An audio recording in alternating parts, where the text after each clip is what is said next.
everybody is fine. I'm sorry for being late actually. I was not feeling well. That's one of the reason I just logged in late. I'm sorry. Just give me 2 minutes and then we shall start if that's okay with you all. Give me just 2 minutes. Thank you so much. In meanwhile, does anybody have a doubt or something to discuss with me?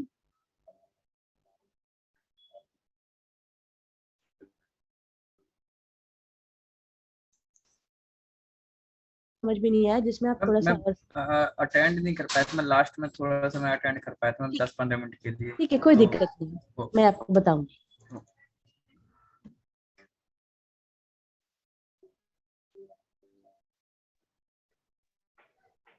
Paper है, 2 घंटे का question paper है। ठीक है, इसमें जैसे आपको composition writing आएगी जो 350 वर्ड्स की होगी, फिर आपको 200 वर्ड्स का कोई पैराग्राफ राइटिंग आएगा, लेटर राइटिंग भी होगी, उसमें चॉइस होगा। ठीक है, एंड फिर एक आपको एक पैसेज दिया होगा और उसके ऊपर नोट मेकिंग होगी। क्या आप लोगों ने देखा है अपने क्वेश्चन पेपर खुद? Yes ma'am. यस मैम, देखा है। ठीक है, कुछ उसमें समझ में आ रहा है या बिल्कुल ऐसे ही, बिल्कुल ऐसा लग रहा है कि वो ना हो पाएगा? मैम समझ में आ रहा है। मैम समझ में आ रहा है सनी। मैम एक बार आप शो कर देंगे? हेलो। हाँ जी, बिल्कुल बिल्कुल बिल्कुल बिल्कुल करा। हेलो। हेलो। हाँ, थैंक यू सो मच का है। और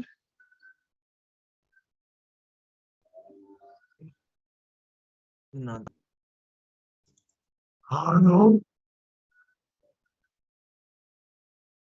जाकिया आपका, हाँ प्लीज अपने आप को वो करो म्यूट। मैम लाइक कितने टाइम में कोई पैटर्न चेंज नहीं हुआ होगा? नहीं नहीं नहीं नहीं, मैं आपको लेटेस्ट क्वेश्चन पेपर दिखाती हूँ, hold on. Okay okay ma'am, display कर दीजिए आप। बिल्कुल करूँगी।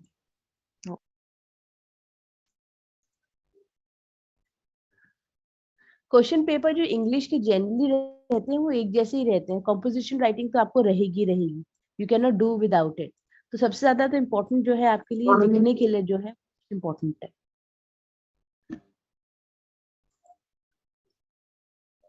मैं जून 2020 का दिखाती हूँ, अगर मेरे पास है यहाँ पर तो मैं ऑनलाइन जाके देख के आपको बताती हूँ। आपका बीसीए प्रोग्राम है ना? हाँ जी मैम। मैम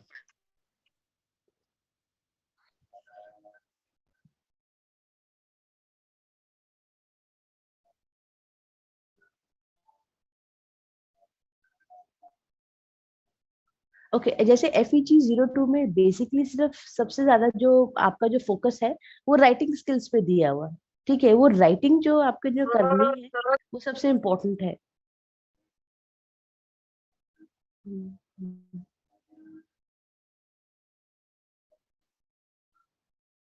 आपका कोर्स कोड क्या है? BCA?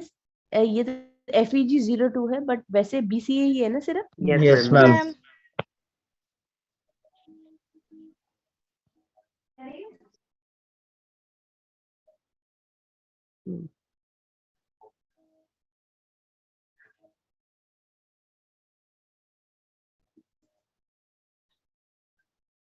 Okay, I've got a question paper. Question paper बिल्कुल चेंज नहीं हुआ फॉर्मेट एक्चुअली, मुझे वो देख रही हूँ जून 22 का जो है।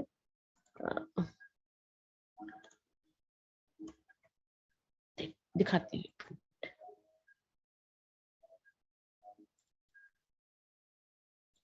हूँ।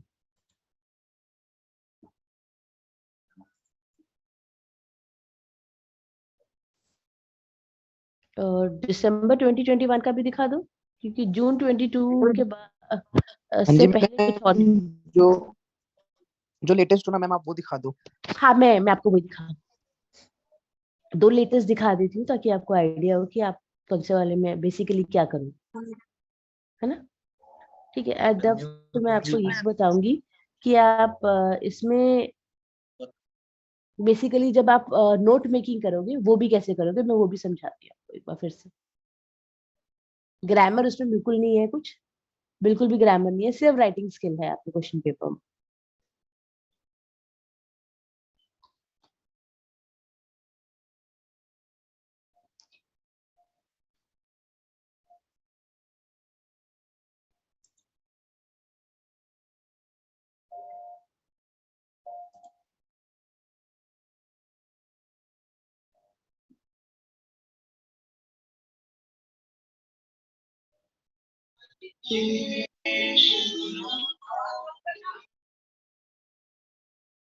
ओके, चलिए मैं ऐसा करती हूँ, सबसे पहले हम लोग वो खोलते हैं, late me show you my PPT, उसके बाद हम लोग करते हैं शुरू, तब मैं आपको कराती हूँ नेक्स्ट। अभी देखो। Okay ma'am. ओके, चलिए, so this is how my PPT will be today. और इसमें हम लोग क्या बेसिकली करने वाले हैं, रिवीजन वर्क करेंगे पहले, और आपको बताऊंगी जैसे मैंने composition writing different different style की कराई थी, उसमें हम लोगों ने क्या क्या किया था। Okay, I hope everybody can see my screen है। Okay, let's start. So composition writing कराई थी। कॉम्पोजिशन राइटिंग बेसिकली क्या होती है, उसको पैराग्राफ राइटिंग या ऐसे बेसिकली ऐसे राइटिंग कहा जाता है। कॉम्पोजिशन मतलब अपने कंपोज करना है कुछ, ठीक है। अब कॉम्पोजिशन राइटिंग जो होते हैं उसपे कुछ कॉन्स्टिट्यूएंट्स होते हैं, जैसे डिफरेंट पार्ट्स होते हैं, डिफरेंट डिफरेंट पैराग्राफ्स होते हैं, फिर उसको कैसे अरेंज किया जाता है वो सबसे इम्पोर्टेंट है। अगर याद है तो मैंने आपको एक बर्गर की अप्रोच बताई थी, जैसे बर्गर में नीचे बेस बन होता है, फिर उसके अंदर बर्गर की टिक्की होती है, फिर उसके ऊपर कुछ सब्जी होती है, और फिर उसके ऊपर जैसे अगर आप जब बर्गर बनाते हैं तो फिर चीज स्लाइस भी रखते हैं और कुछ कॉन्डिमेंट लगाते हैं, फिर उसके ऊपर एक और वो जो बर्गर की टिक्की रखी जाती है। तो जो टॉप वाला बन जो होता है या टॉप वाली जो टिक्की होती है उसको बोलते हैं टॉपिक सेंटेंस। पहले पैराग्राफ में आपका टॉपिक सेंटेंस आएगा ही आएगा, मतलब जैसे कि अगर आपका टॉपिक है कोविड के टॉपिक के ऊपर लिखना, तो पहले सेंटेंस में आप वो वाला टॉपिक की लाइन जरूर लाओगे ही लाओगे कि आप किस चीज पे लिख रहे हो।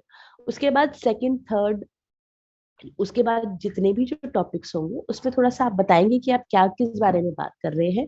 देन से अबाउट, फिर नेक्स्ट कम से कम दो पैराग्राफ जो होंगे वो डेडिकेटेड होंगे सिर्फ और सिर्फ उसकी बॉडी पे, मतलब कि उस टॉपिक के ऊपर जो आप लिखने वाले हैं उसके बारे में आपको थोड़ा सा और इन्फॉर्मेशन देना है।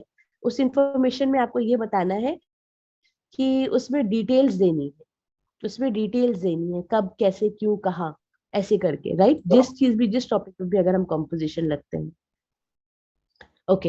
And then putting together things, जैसे हर चीज को प्रॉपरली, जैसे हम लोग जब बन बनाते हैं या बर्गर बनाते हैं हर चीज प्रॉपरली वापस रखनी पड़ती है, वैसे ही। So the piece of writing is a short piece of writing, especially a school exercise or a college exercise. Nothing much about it. मैंने छोटे छोटे कुछ कुछ एग्जाम्पल्स भी दिए थे। Please keep yourself mute. Okay, okay.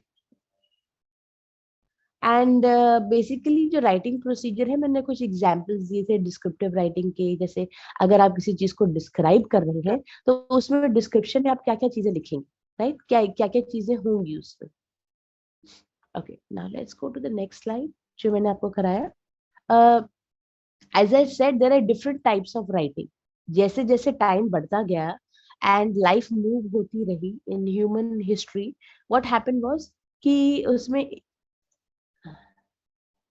okay. So in writing, composition refer to a way a writer structures a piece of writing. The four modes of composition which were codified in the late 19th century are description writing, narration, exposition, argumentation. Description मतलब जहां आप describe करेंगे कोई चीज को, जैसे अगर आप किसी डॉग पे लिख रहे हैं या किसी प्रोसेस पे लिख रहे हैं, जैसे चाय कैसे बनाते हैं, या फिर आप किसी जगह को जो आप डिस्क्राइब करना चाह रहे हैं उसके बारे में लिख रहे हैं, या किसी व्यक्ति के बारे में लिखना चाहते हैं, तो वो सब के सब डिस्क्रिप्टिव राइटिंग में आएगी और उसमें एडजेक्टिव्स का सबसे ज्यादा यूसेज होगा। Then narration, narration is like telling a story. Narration is nothing but just like telling a story, जैसे आप नरेट कर रहे हैं स्टोरीज को, राइट। जब आप किसी को कोई किस्सा सुना रहे हैं, कोई कहानी सुना रहे हैं, जैसे a journey to Europe, right, journey to Europe. So this is what exactly, that is nothing but a narration when you tell. Then there is exposition. Exposition मतलब क्या होता है? Exposition मतलब होता है कि जब आप किसी चीज को एक्सपोज करते हैं, जब किसी के बारे में कोई कोई घटना या कोई दुर्घटना के बारे में लोगों को बताते हैं। अब जब जिस चीज को एक्सपोज करना है तो उसके लिए क्या जरूरत है? हर बात एक फैक्ट की जरूरत है, सच्चाई की जरूरत है।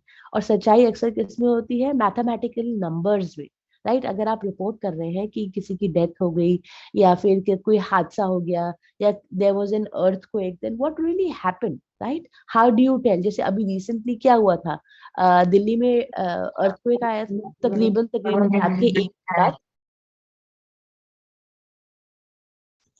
ओके, सो उस वक्त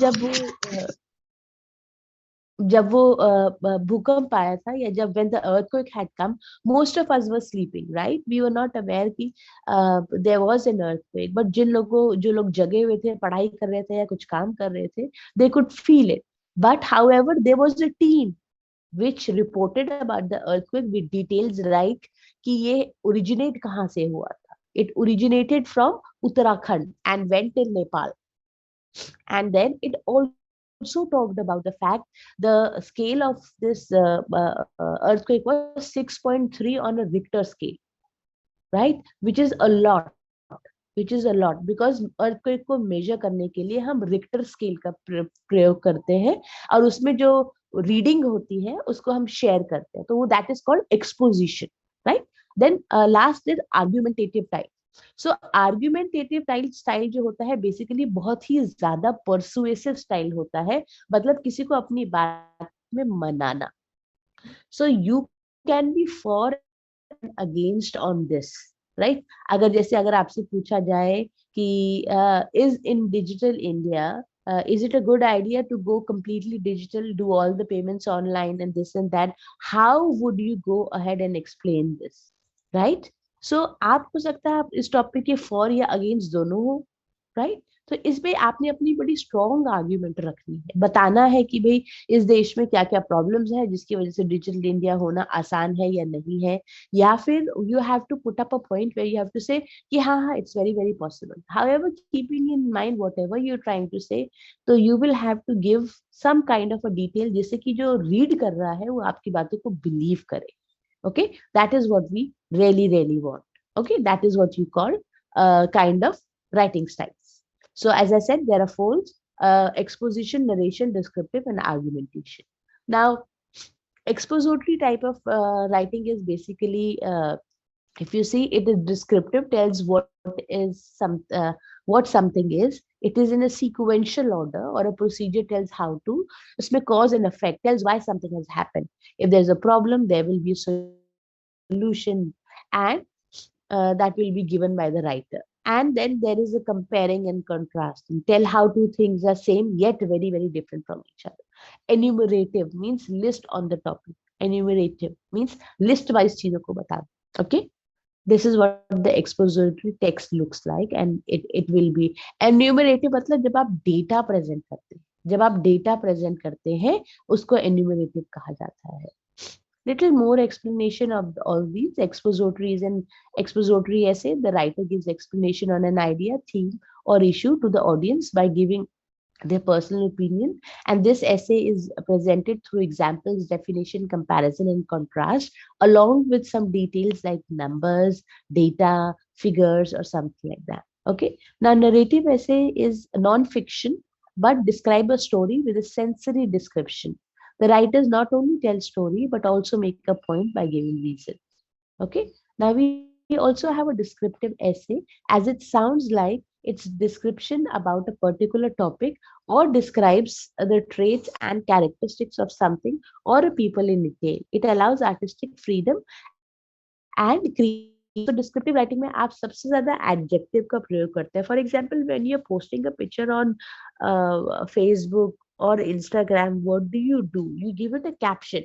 You describe the self-explanatory picture. But why do you describe it? Because you feel happy when you want to write. Maybe you give it some kind of a title.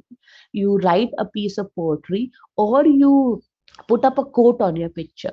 So this, what really happens with this kind of a style, what you want to express people your innermost feeling, not the outward experiences. एक होता है सिर्फ outward experience जो कि photo से visible है, मगर जो आपके words होते हैं वो आपकी internal feeling, जो आप सोच रहे हैं उसके बारे में बताते हैं. Okay, do we understand that? Just a moment, please.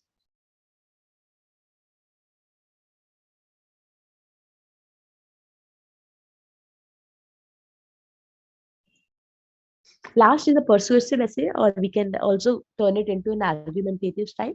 In this style ऐसे writer tries to convince his reader, जैसे मैंने आपको बताया, जैसे जो एडवर्टीजमेंट्स होती हैं, जितनी भी एड्स होती हैं अखबार में, टीवी में, सोशल मीडिया में, कहीं पर भी, वो आपको बहुत परसुएड करती है। फॉर एग्जाम्पल बाबा रामदेव जो है, आप कहते हैं कि मेरा हनी है औरों के हनी से बेटर है।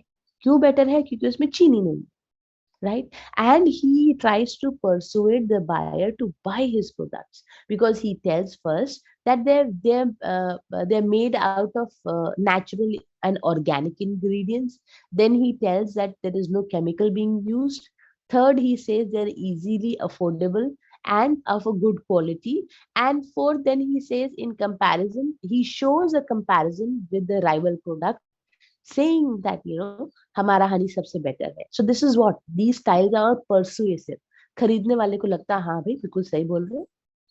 And ऊपर से he has that man has an image. Baba Ramdev has an image of being a naturopathic person, basically who talks about being close to the nature, following nature's way of healing. So थोड़ा trust factor जो होता है ऐसे में थोड़ा सा ज्यादा ऐसा सा लगता है. That is what you call a persuasive style. Okay.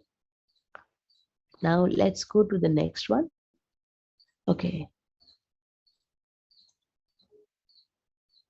Okay. Now what is an essay? Essay is a written composition on any subject which expresses a person's personal ideas or opinions. Structure of an essay. Essay can be divided into three parts. Pehla, introduction. Second is the body of the essay. And last is the conclusion. And conclusion will have what you feel as a writer. Okay. Introduction, it consists of a paragraph which may give a definition or a quotation, proverb, a very brief story or a general remark leading to up to the subject. It should interest the reader, right? Reader को उसमें interest आना चाहिए. अगर interest नहीं होगा तो कोई फायदा नहीं. Then body of the essay. What is the body of the essay? It is a vital part of the essay. Paragraphs are well constructed, showing the connection between one and another on the basis of outline and a topic chosen, right?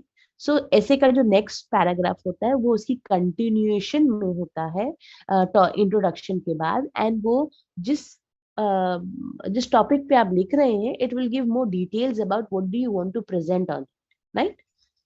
Conclusion. It should have an effective and satisfying end. It should sum up all arguments in the essay. Conclusion should be derived from the subject matter. A suitable quote and a main idea or moral you want to convey to your audience. Obviously, when you start with a quote and if you end with a quote or some kind of a phrase, will definitely add a meaning to it. Will add some kind of an X factor to your writing skill, right?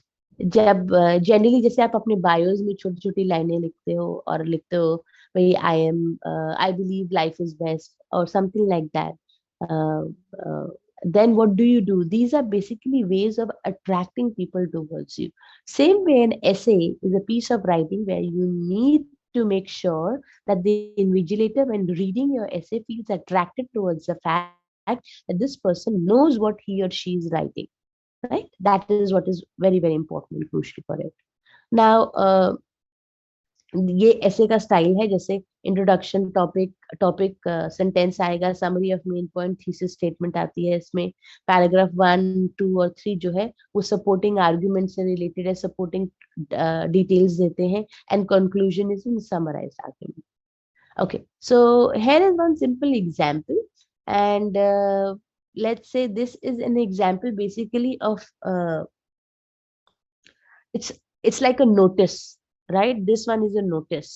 अगर आपने किसी चीज पे notice लिखना है तो notice का format ऐसा है, जैसे आपको स्कूल में अगर याद हो तो नोटिस बोर्ड में नोटिस लगे होते थे कि नेक्स्ट कंपटीशन कब होगा, एग्जाम कब होगा. या अगर आप सोसाइटीज में रहते हैं तो सोसाइटीज में क्या होता है, सोसाइटीज में RW, रेजिडेंशियल वेलफेयर एसोसिएशन जो होती है, नोटिस निकालती है, जो अपने एसोसिएशन मेंबर्स को बताने के लिए, अगवा करने के लिए कि भाई ये चीजें होने वाली हैं.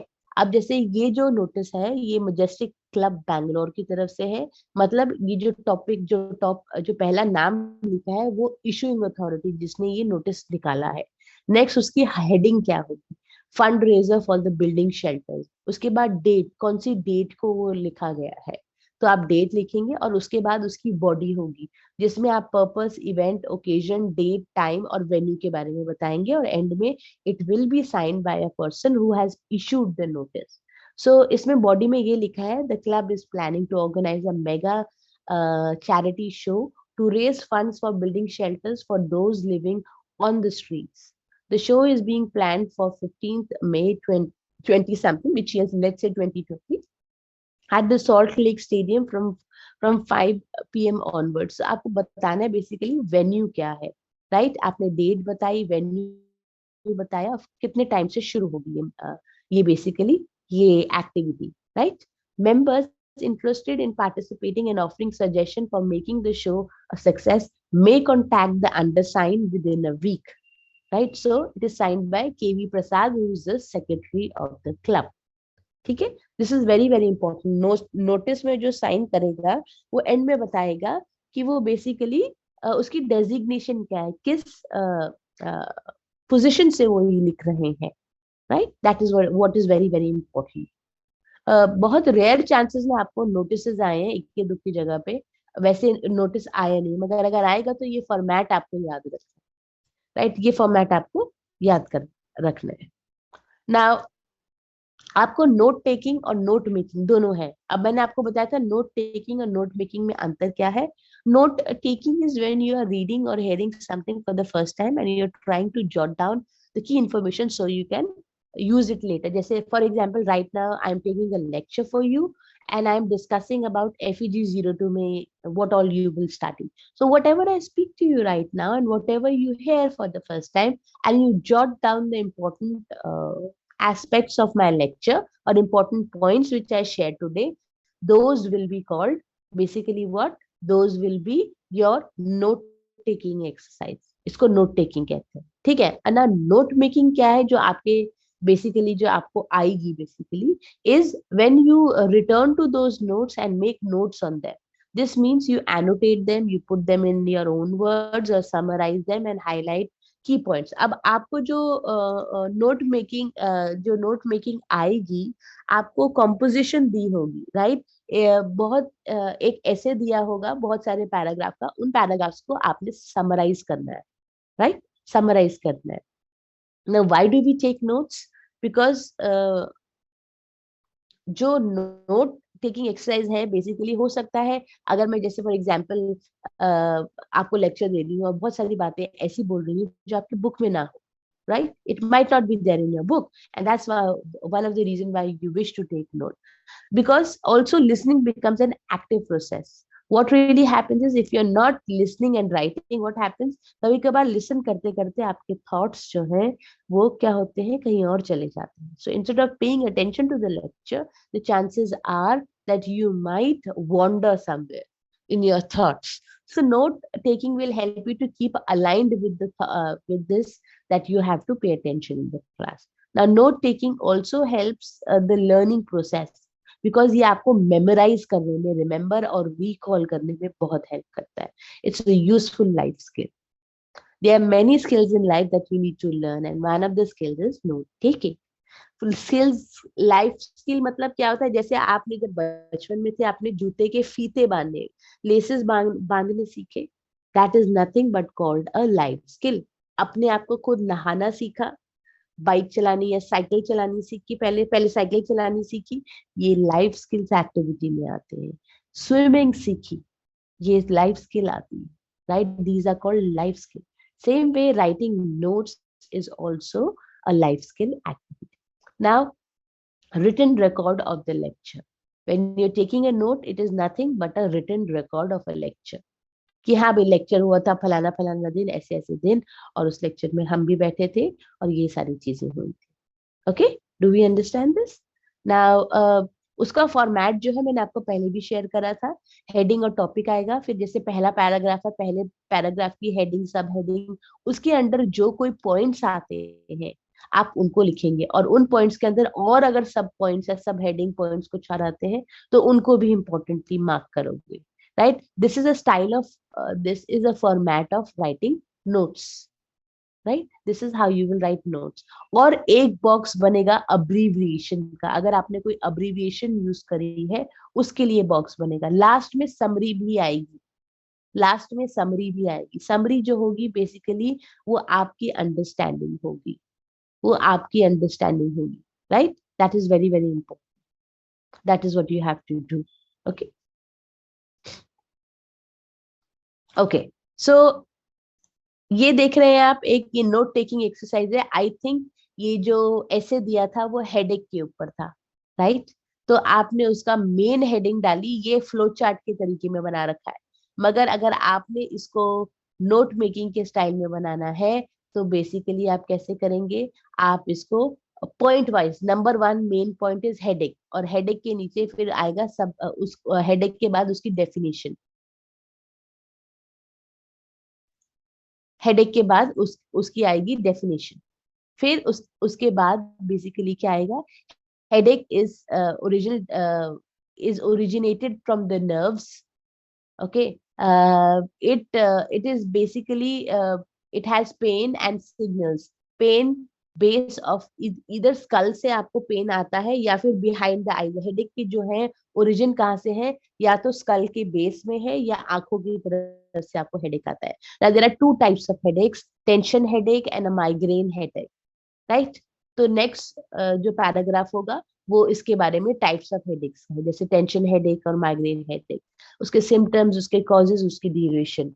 सिम्टम्स उसके क्या है, टेंशन हेडेक के बैंड ऑफ पेन हेड, नेक और शोल्डर में जब आपको पेन हो, जिस एरिया में, जैसे अगर आपको सर पे, हेड पे, फोर हेड पे, टेम्पल्स पे, नेक पे, नेक रीजन पे या शोल्डर्स में दर्द हो रहा है, that headache is related to tension.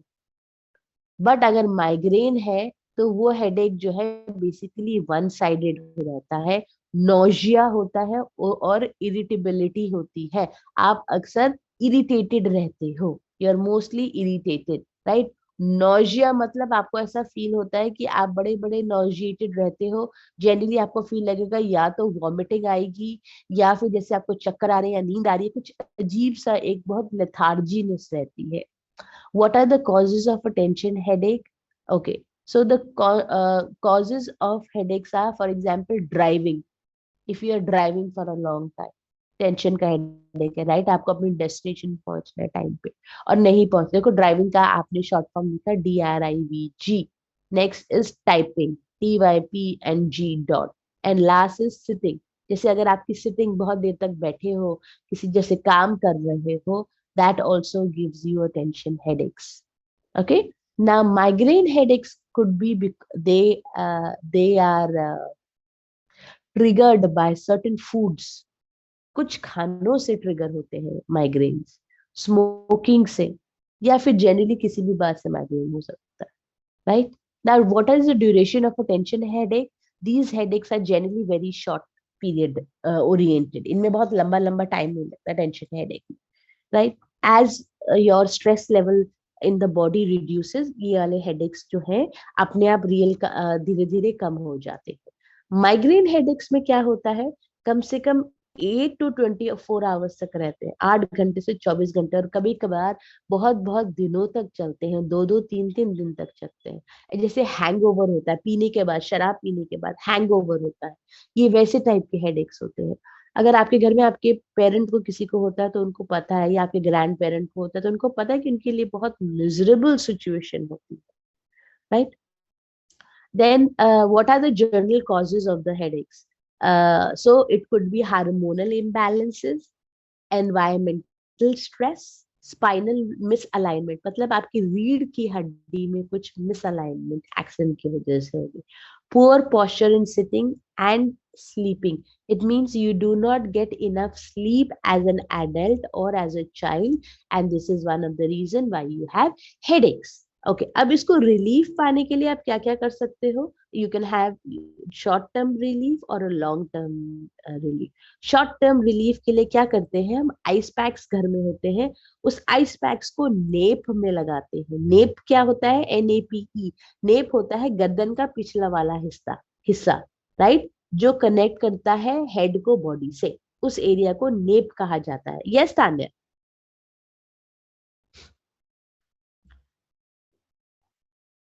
You may unmute yourself and talk to me, Tanya.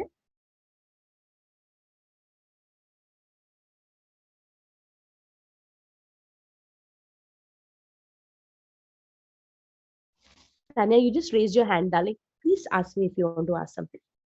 Or is it by mistake? Yes, Sahib. Ma'am, can you please again tell about the headache? Ma'am आपकी break हो रही थी ma'am, that's all. अच्छा, sure. Where do you want me to explain it from? Full starting. Starting से? Yes, ma'am. ठीक है, मैं ऐसे शोल्डर में बता दूंगा. Sure. Can you just yeah, perfect. Okay जो मैं आपको ये अभी टॉपिक करा रही हूँ, ये जो टॉपिक है बेसिकली आपका ये नोट मेकिंग का है. फॉर एग्जांपल आपको कोई ऐसे लिखना है हेडेक पे, राइट? या फिर आपको ये एक चार्ट बना हुआ, right? This is a chart that you get in your exam. अब इस पे आपने ऐसे लिखना है, right? This is what you have to write. So when you are writing an essay on it, what do you have to write? सबसे पहले headache, उसकी डेफिनेशन. हेडेक क्या है? साहिब आप अपना को म्यूट करो, एक्चुअली आपका बैकग्राउंड नॉइस आ रहा है. मैम वो कॉलिंग में था दोस्त. अच्छा, मगर आप म्यूट नहीं कर सकते अपने आप को? कर सकते हैं बट ये म्यूट क्यों नहीं है? अच्छा, okay, don't worry, I'll do it. No worries. Okay, so headache basically क्या होता है? अब जैसे if you have to write, ये आपको एक चार्ट बना हुआ है. अब इस चार्ट से अगर आपने ऐसे लिखना है अपने वर्ड्स में, आप वो लिख सकते हो इसको पढ़ के समझ के. या फिर आप बेसिकली क्या कर सकते हो, ये जैसे नोट मेकिंग में दिया होता है, जैसे point 1, point 2, point 3, point 4, point 5, मतलब वो पैराग्राफ्स दिए होते, तो उन पॉइंट्स को जो है आपने कन्वर्ट करना है नोट मेकिंग में, या फिर उसको ऐसे में कन्वर्ट करना है. सो ये जो बेसिकली एक अगर आप चार्ट बना हुआ है, अगर आप देख रहे हो, is about headache. Yes Tanya, unmute yourself darling, please tell me.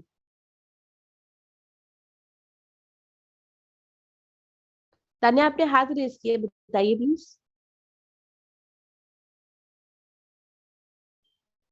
Okay, headache के बारे में है. तो हेडेक बेसिकली किस किस टाइप के होते हैं, हेडेक कहाँ से ओरिजिन होते हैं? Headaches are basically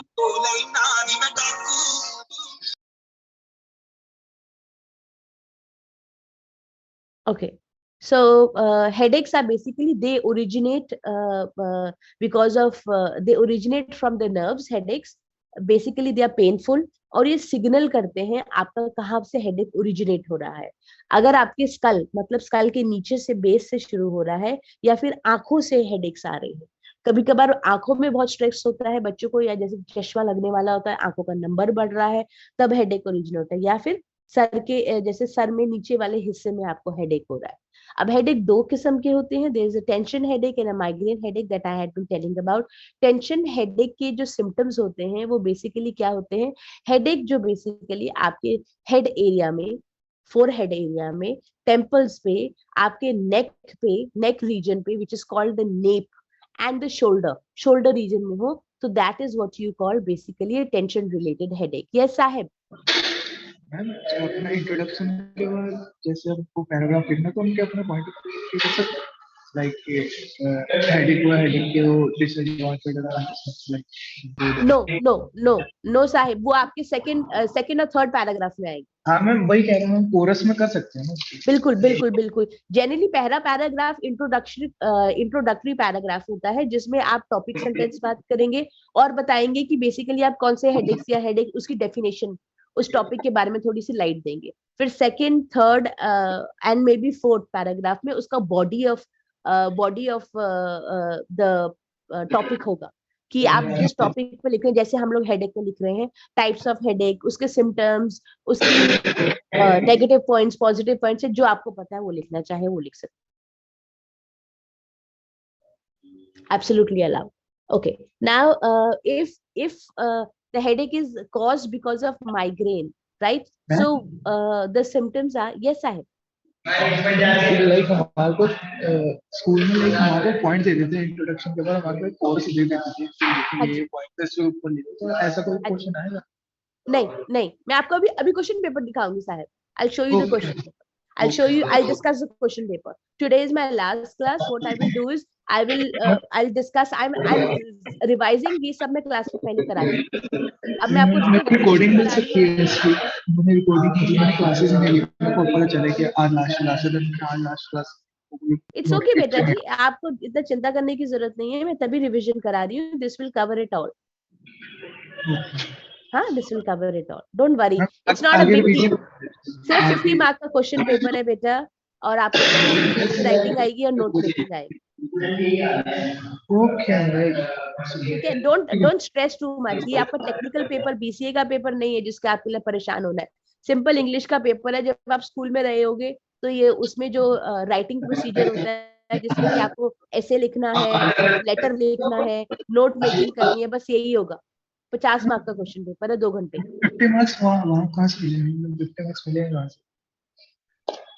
It's not a big deal. Don't worry, you can make it. I'm sure you know it. But the extra 50 marks मिलेंगे कहाँ से? बेटा आप असाइनमेंट्स जमा करते हो, उसकी भी वेटेज होती है ना. ओके मैम, मैंने एसपीडी में भी कराने, सबमिट कराने हैं, कल मैं नो आऊंगा. वरी. ठीक है, आप कर लीजिएगा. No worry. ओके, ठीक है, no worry. Thank you. My pleasure dear. Okay. Migraine headaches आपको बताया था, generally they are related to nausea, irritability and pain on certain one sided.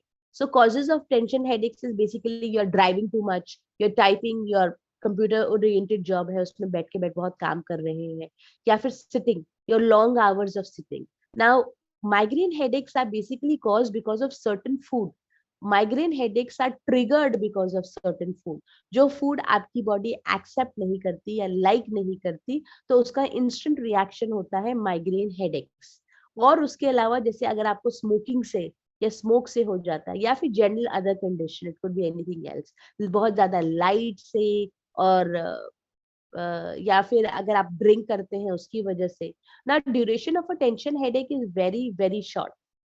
However जो माइग्रेन से रिलेटेड हेडेक्स होते हैं वो दिनों दिनों तक चलते हैं, घंटों घंटों तक चलते हैं, from 8 hours to 24 hours and sometime 2 to 3 days. It depends अगर माइग्रेन इतनी सिचुएशन में जा चुका है. So what are the general causes of headache, any kind of a headache? As I said, hormonal imbalances, right? Your hormones in your body are not in a balanced shape. हाँ. Then environmental stress. आपके आसपास का environment कैसा है जो आपको बहुत stress देता है? You're all the time stressed about the fact that things which are happening around you. Spinal misalignment. मतलब आपकी जो body की जो spine है वो misaligned है, उसमें कुछ problem है, वो properly aligned नहीं है. Poor posture in sitting or sleeping. So basically you're not getting enough sleep, and this is one of the reason why you get headaches. पूरी नींद नहीं हो रही. अब इसको रिलीफ पाने के लिए मैंने आपको बताया था, there are short term and long term reliefs. पहला जो है शॉर्ट टर्म रिलीफ, जैसे आप आइस पैक लीजिए और अपने नेप में गर्दन के पिछले वाले हिस्से में लगाएंगे तो उससे भी हेडेक्स कम होते हैं, स्पेशली माइग्रेन्स बहुत कम होते हैं. Wear dark glasses. धूप बहुत ज्यादा आंखों में पड़ने से भी हेडेक्स इंड्यूस होते हैं. जब बहुत ज्यादा लाइट आंखों में जाती है, इट ऑल्सो इंड्यूसेस. जैसे अगर आपका लैपटॉप का भी काम है तो एंटी ग्लेयर ग्लासेस पहने या हल्के से टिंटेड ग्लासेस पहने, क्योंकि लाइट से भी आपको हेडेक्स आते हैं. फ्लूइड इनटेक, पानी पीना ज्यादा शुरू करें. That is also very very important. And last, अगर सब कुछ ना हो तो पेन किलर्स लें. Right, take pain killer. अगर लॉन्ग टर्म करना है तो you go and visit a doctor, and doctor will describe और prescribe what is important in your, what is the reason for these headaches, and will find a solution. Right, will find a solution, will help you to find a solution. That is a long term things. ठीक है, that is what it means. Okay, who's there? Yes please, who's raising the hand? Nausea का means क्या होता है?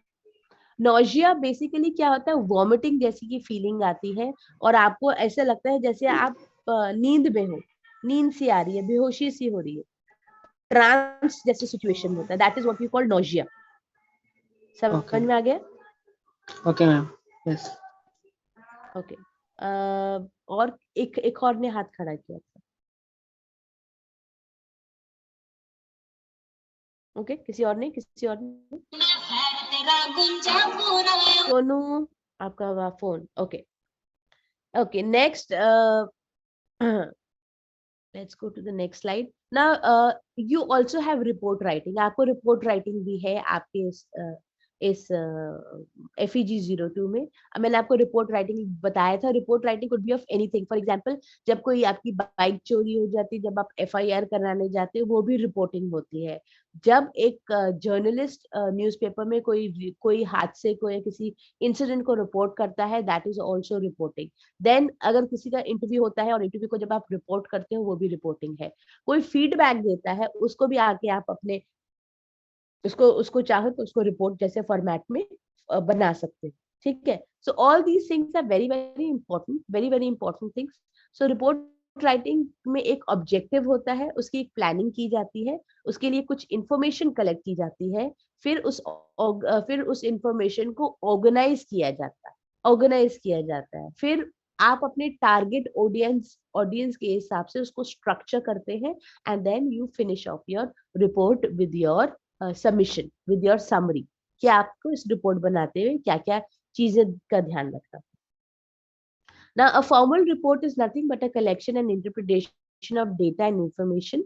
A formal report is complex and used for official level, right?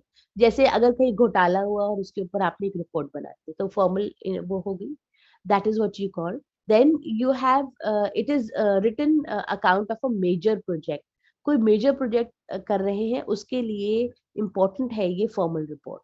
Examples of subject matter include new technologies, advisability of launching a new project line, results of a study or an experiment, an annual report, which is annual general meeting which happens every year, or a year-old review or of development in the field. ठीक है. ये सब चीजें होती हैं reason for writing a report writing.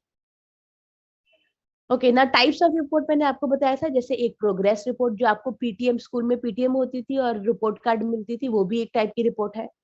Sales activity की जो report, कितनी सेल हुई, क्या हुआ, कैसे हुआ, वो that is also sales report. Personal evaluation, ठीक है, जब आप किसी कंपनी में काम करते हैं और आपकी इवैल्यूएशन होती है कि आपने कैसे कैसे काम किया और क्या किया, तो आपकी जो मीटिंग्स होती है उसमें पर्सनल इवैल्यूएशन होती है.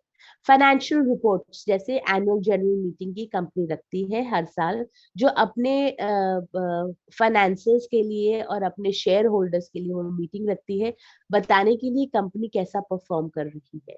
Then there is a feasibility report. Feasibility is basically कौन सी चीज हो सकती है और नहीं हो सकती. It is feasible to do this. For example अगर आपने कोई डैम बनाना है, तो क्या वो डैम इस एरिया में बनाना फीजिबल है, पॉसिबल है या नहीं है. That is what you call a feasibility report. Then there is a literature review. Literature review को अगर आप दूसरे पॉइंट से आप देखेंगे, जैसे फिल्में देखने जाते हैं और फिल्मों के क्रिटिक्स जो होते हैं उसकी एक रिपोर्ट बनाते हैं, या बुक आप कोई खरीदना चाहते हैं पढ़ने के लिए, कोई नॉवल पढ़ना चाहते हैं, उपन्यास पढ़ना चाहते हैं, खरीदने से पहले उसका रिव्यू पढ़ते हैं. कोई ड्रेस या कोई फोन खरीदना चाहते हैं, जैसे आपने कोई फोन खरीदना है ऑनलाइन किसी वेबसाइट में, क्योंकि दिवाली आ रही है, न्यू ईयर आ रहे हैं, नए नए ऑफर्स आएंगे, तो आप क्या पढ़ते हो? लोगों के रिपोर्ट और लोगों की रिसर्च और लोगों के रिव्यूज पढ़ते हो, राइट? पढ़ते हो रिव्यूज और तब उसी के हिसाब से सोचते हो कि मैं क्या ये फोन खरीदूं, क्या मैं ये मूवी देखने जाऊं, अपने पैसे बर्बाद करूं और समय भी बर्बाद करूं कि नहीं. That is what you call basically literature review. Last is a credit report. Credit report क्या आती है? जैसे आप क्रेडिट कार्ड पेरेंट्स के पास है या बड़े भाई बहन के पास या कजिन्स के पास है, तो ये क्रेडिट रिपोर्ट क्या करती है? बेसिकली बताती है कि आप जब आप लोन लेने जाते हैं तो वो बताती है कि भाई as a person what is your status. क्या आप लोन लिया हुआ जल्दी चुकाते हैं, टाइम प्लानर पे चुकाते हैं, आपका क्रेडिट स्कोर क्या है, क्या आपको और लोन देना भी चाहिए, are you a good are you a good basically a person to whom I can give loan. So that is what you call a credit report. Now reports basically का जो काम होता है, yes Mohini,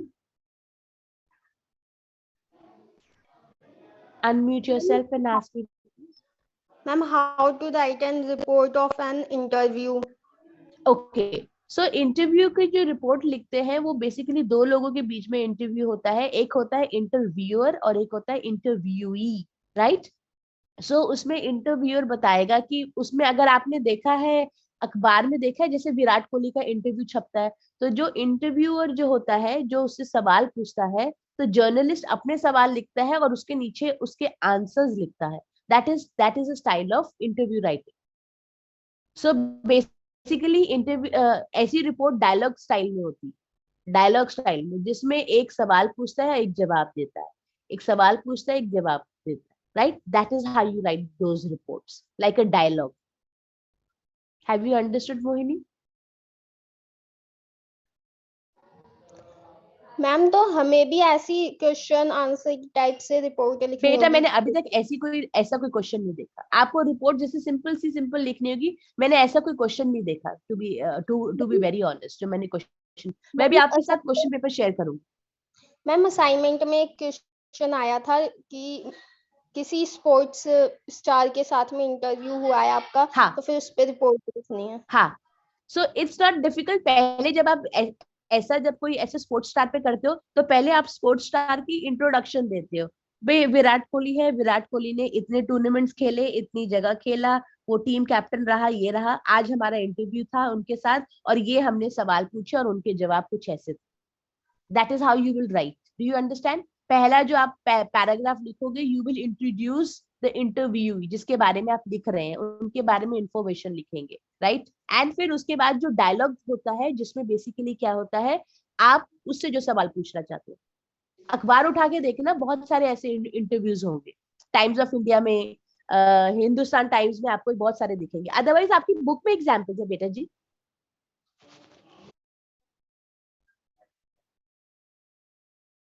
Okay. Now reports. Reports are basically to the writer, to the observer, to the event. आप report एक writer जो है writer के ऊपर लिख सकते हैं, किसी ऑब्जर्वेशन के ऊपर रिपोर्ट आप ये बना सकते हैं. कोई इवेंट हुआ, राइट, जैसे जन्माष्टमी का कोई इवेंट हुआ और आपने उसको रिपोर्टिंग करी. फिर किसी अपने जनरल रीडर के बारे में, या बेसिकली रिपोर्ट जो है. Yes please, somebody wants to talk to me. So report generally क्या होती है, वो जनरल रीडर के लिए होती है. कोई खास रीजन नहीं होता, बस वो सिर्फ अखबार में पब्लिश करने का.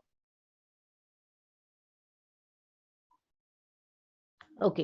एंड इसमें बेसिकली जैसे आप अखबार में, जैसे मैंने आपको बताया, किसी सेलिब्रिटी, स्पोर्ट्स सेलिब्रिटी या किसी एक्टर या एक्ट्रेसेस के रिपोर्ट, इंटरव्यू रिपोर्ट्स देखते हैं, जिसमें उनकी एक अपकमिंग मूवी आ रही है और वो उस मूवी को प्रमोट कर रहे हैं, उसके बारे में.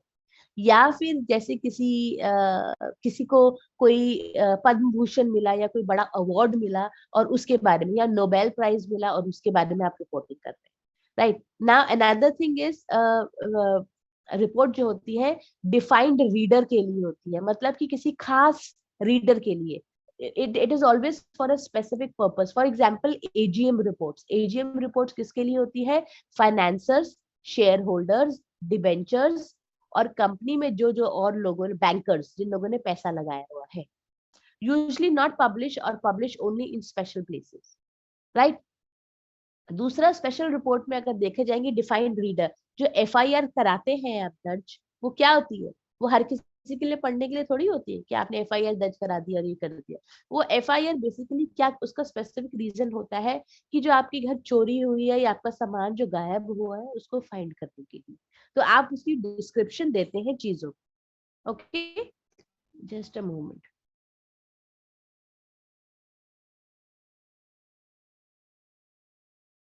I am sorry. Okay, next. ये एक रिपोर्ट है और इस रिपोर्ट में पहली हेडलाइन दी है, किसने लिखी है उसका नाम. जैसे आप जब रिपोर्ट लिखेंगे तो रिपोर्ट की हेडिंग देंगे, अगर आपने बनाई है तो आप अपना नाम लिखें. फिर उसके बाद आप डिटेल्स दें. डिटेल्स में जैसे आप कहाँ से हो, कौन सी जगह है, क्या है, जैसे बेसिकली ये उसका एक सिंपल सा फॉर्मेट है, अगर आप देख रहे हैं मेरे स्क्रीन में. और इसमें क्या है, ये रिपोर्ट जो बेसिकली कहाँ की है, बड़ौदा की है. बड़ौदा इंडिया में है, 20 नवंबर में. अभी आपको डिटेल्स देगा पहला और second paragraph. The cultural night organized by Convent of Jesus and Mary, Baroda, was an entertaining evening for a noble cause. The brilliant performance of students as they presented songs, dances, fancy dress shows, and one-act plays kept the audience spellbound for 3 hours. जैसे school में आपके functions होते थे, याद है, annual day functions, right? सो वैसे ही ये बता रहे हैं, एक कल्चरल नाइट थी जो कि एक कॉन्वेंट ऑफ जीसस मेरी में हुई, जो बड़ौदा में है, और उसमें बहुत सारी चीजें हुई। ये 3 दिन तक ये चीज, सॉरी 3 घंटे तक ये चलती रही, ये परफॉर्मेंसेस। उसमें बच्चों ने अपनी performance the, songs and dance हुए, ये आप रिपोर्टिंग कर रहे हैं, फैंसी ड्रेस कंपटीशन हुए, प्लेज हुए, 1 act play. Second paragraph. The funds raised were handed over to the district magistrate to be sent as a relief for the victims of a recent powerful earthquake that jolted Kashmir, exposing the survivors to freezing temperatures in their makeshift shelters. With temperature dripping and snowfall reported in the hills in Jammu and Kashmir, the government is working around the clock to help ensure relief supplies each reach the most vulnerable population by mid-December. As a fellow human, it is a duty of each one of us to extend a helping hand. ये थोड़ी और details बता रहा है कि जो हमने जो एक इवेंट ऑर्गेनाइज किया उसका क्या रीजन था। उसका रीजन ये था बेसिकली कि हम लोगों ने कुछ फंड्स इकट्ठे करने थे पीड़ितों के लिए, right? People who suffered an earthquake in Kashmir, and also with the fact not only they lost their homes but they were living in a place where it was a freezing environment, ताकि उनको जो पैसा मिले वो जल्दी जल्दी अपने घर ठीक करा सके या फटाफट काम कर सके, या फिर वो जो मेकशिफ्ट होम्स में जो टेंट में भी रह रहे हैं तो सर्दी को जैसे तैसे काट सके, right? You need food, you need heat to survive in such place, and they are telling that her human fellow human की ये एक moral responsibility बनती है कि अगर आपसे हो पाए तो जरूर दूसरों की मदद कीजिए, extend a helping hand. Now last paragraph is interviews, comment और future action. The contribution is meager मतलब बहुत कम, contribution बहुत कम है, said Mrs. Gupta, the principal of the school, but it is our way of reaching out to the hapless victims, right? So basically Mrs. Gupta जो कि school की principal है, वो ये बताना चाह रही है कि हमारा बहुत छोटा सा एफर्ट है और उससे बहुत ही कम कंट्रीब्यूशन आया है, मगर फिर भी हमारी तरफ से जो एक डायर नीड में, मतलब जो बेसिकली एक उस सिचुएशन में है जिनके साथ कुछ होने की गुंजाइश, मतलब कि हमें ये उनके लिए बिल्कुल हैपलेस सिचुएशन है. So the word hapless basically means unfortunate people. Hapless मतलब unfortunate people, unlucky people. So unlucky, obviously earthquake आया और उनकी पूरी दुनिया बदल गई. So ऐसे लोगों के लिए, unlucky victims के लिए हम थोड़ा तो कर सकते हैं, to let them know that we feel their pain too. So you're trying to tell the world that, you're trying to tell those victims, yes, we understand your feelings. The eminent singer Salim Merchant, who was a chief guest, applauded the efforts of the students. So there was a chief guest also who had come and he applauded. He really, appreciated the fact that these children who are making this effort to collect the money by entertaining people to help those victims in need. Okay, it's a beautiful way of, ये देखिए report writing हो गया, आपने reporting करी, ठीक है? This is how you will do. It's simple. It's very, very simple. This is how you will do it. एक simple example. Now, planning a report when, yes, Sohit. Ma'am ये कितने number के में आएगा और ये इतना बहुत रहेगा लिखने के लिए? देखो वो तो कंटेंट पे लिखता है, मेरे ख्याल से 5 नंबर का होता है या 10 नंबर का भी होता है.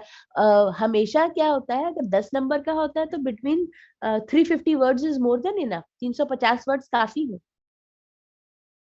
बहुत ज्यादा नहीं लिखना. आपने हिस्ट्री ज्योग्राफी बहुत कुछ थोड़ी लिख पाओगे, उसमें हर चीज थोड़ी मेंशन कर पाओगे. आपके हिसाब से आपको कितना लिखना चाहिए? 2 पेज 3 पेज? आप ये सोच रहे हो? इसका फॉर्मेट है, रिपोर्ट का एक फॉर्मेट होता है बेटा जी.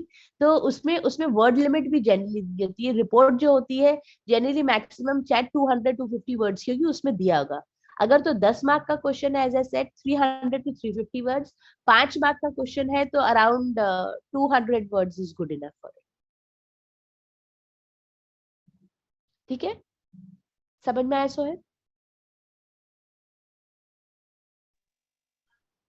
Yes Okay, ma'am, perfect. मतलब मैम 1-2 पेज तो बनने ही है नहीं बेटा जी, तो इतना ज्यादा भरने की मिनिमम। जरूरत नहीं है, इतना ज्यादा भरने की जरूरत नहीं है। आपके पास कंटेंट होना चाहिए, आप बातों को बार बार रिपीट थोड़ी कर सकते हो। कंटेंट लिखना इंपॉर्टेंट है, बार बार रेपिटेशन इंपॉर्टेंट नहीं है। 2 पेज में आपकी बात समझ रही, एक जगह से क्योंकि जब आप ये फॉर्मेट बनाओगे तो बीच में लाइनें तो छोड़ोगे, डेट डालोगे, किसने लिखी है, टॉपिक के बाद 1 लाइन 2 लाइन छोड़ोगे, बाय हु उसमें लाइन छोड़ोगे, राइट, 2-3 लाइन तो बीच में यस छोड़ते मैम। रहोगे ना, राइट। और फिर एक पैराग्राफ से दूसरे पैरा की में भी तो बीच में 1 लाइन छोड़नी पड़ेगी, so that it looks like they're different paragraphs. Okay, yes Nazim. Ma'am ये इसमें रिपोर्ट राइटिंग में ग्रामर भी जरूरी है क्या, प्रॉपर ग्रामर? आप ग्रामर में क्या बोलना चाह रहे हो, इसमें इसमें क्या आपको ग्रामर लग रहा है? नहीं अगर जैसे प्रॉपर ग्रामर जरूरी है या फिर लिख सकते हैं, या फिर थोड़ा बहुत चल जाएगा? मैं आपका सवाल ग्रामर में, देखिए ग्रामर में आपका टेस्ट तो नहीं हो रहा कि आपको इसमें आर्टिकल भरने हैं, प्रेपोजिशन डालने हैं, या वो कुछ कुछ और चीजें डालनी है। बेसिकली ये रिपोर्ट राइटिंग है जिसमें आपको सेंटेंस फॉर्मेशन ठीक होनी चाहिए। अगर आप पास्ट टेंस में लिख रहे हैं तो प्रॉपर टेंस में लिखिए, और अगर फ्यूचर टेंस में, रिपोर्टिंग फ्यूचर टेंस में नहीं रहती, पास्ट टेंस में होती है अक्सर। और जो उसकी जो हेडिंग होती है वो प्रेजेंट कंटिन्यूअस में होती है, reaching out, ING, reaching out continuous form में। बट जो रिपोर्ट के अंदर मटेरियल, अगर आप अखबार पढ़ते हैं तो अखबार की हेडलाइन ऐसी होती है जैसे अभी भी वो इवेंट चल रहा है या वो हादसा अभी भी हो रहा है। मगर जब आप रिपोर्ट पढ़ते हैं तो वो पास्ट टेंस में जो हादसा हो चुका है उसकी रिपोर्टिंग हो रही है। समझ में आई? ये ग्रामर है। टेंस, टेंस ठीक होना चाहिए, ठीक है। Okay, so when you are writing a report, planning a report, you have to see आप किसकी वजह से, कौन से आपका ऑडियंस है, क्या जरूरत है उसमें, वो चीजें मेंशन कर रहे हैं। राइटिंग प्रोग्रेस रिपोर्ट, जैसे जब आप स्कूल की पीटीएम में जब जाते थे तो आपको ग्रेडिंग होती थी, और ग्रेडिंग के बाद, ग्रेडिंग या फिर मार्क्स के हिसाब से जो टेस्ट हुए, यूटीज हुए, या फिर first term, second term, third term, उसके मार्क्स लगते थे, और फिर टीचर अपने कमेंट्स लिखती थी। हर टीचर अपने बारे में लिखती थी, होमवर्क टाइम पे किया, बच्चे ने नहीं किया, अटेंशन पे करी कि नहीं, ये सारी चीजें। ओके, देन लास्ट में रिपोर्ट प्रेजेंटेशन में एक समरी भी आती है।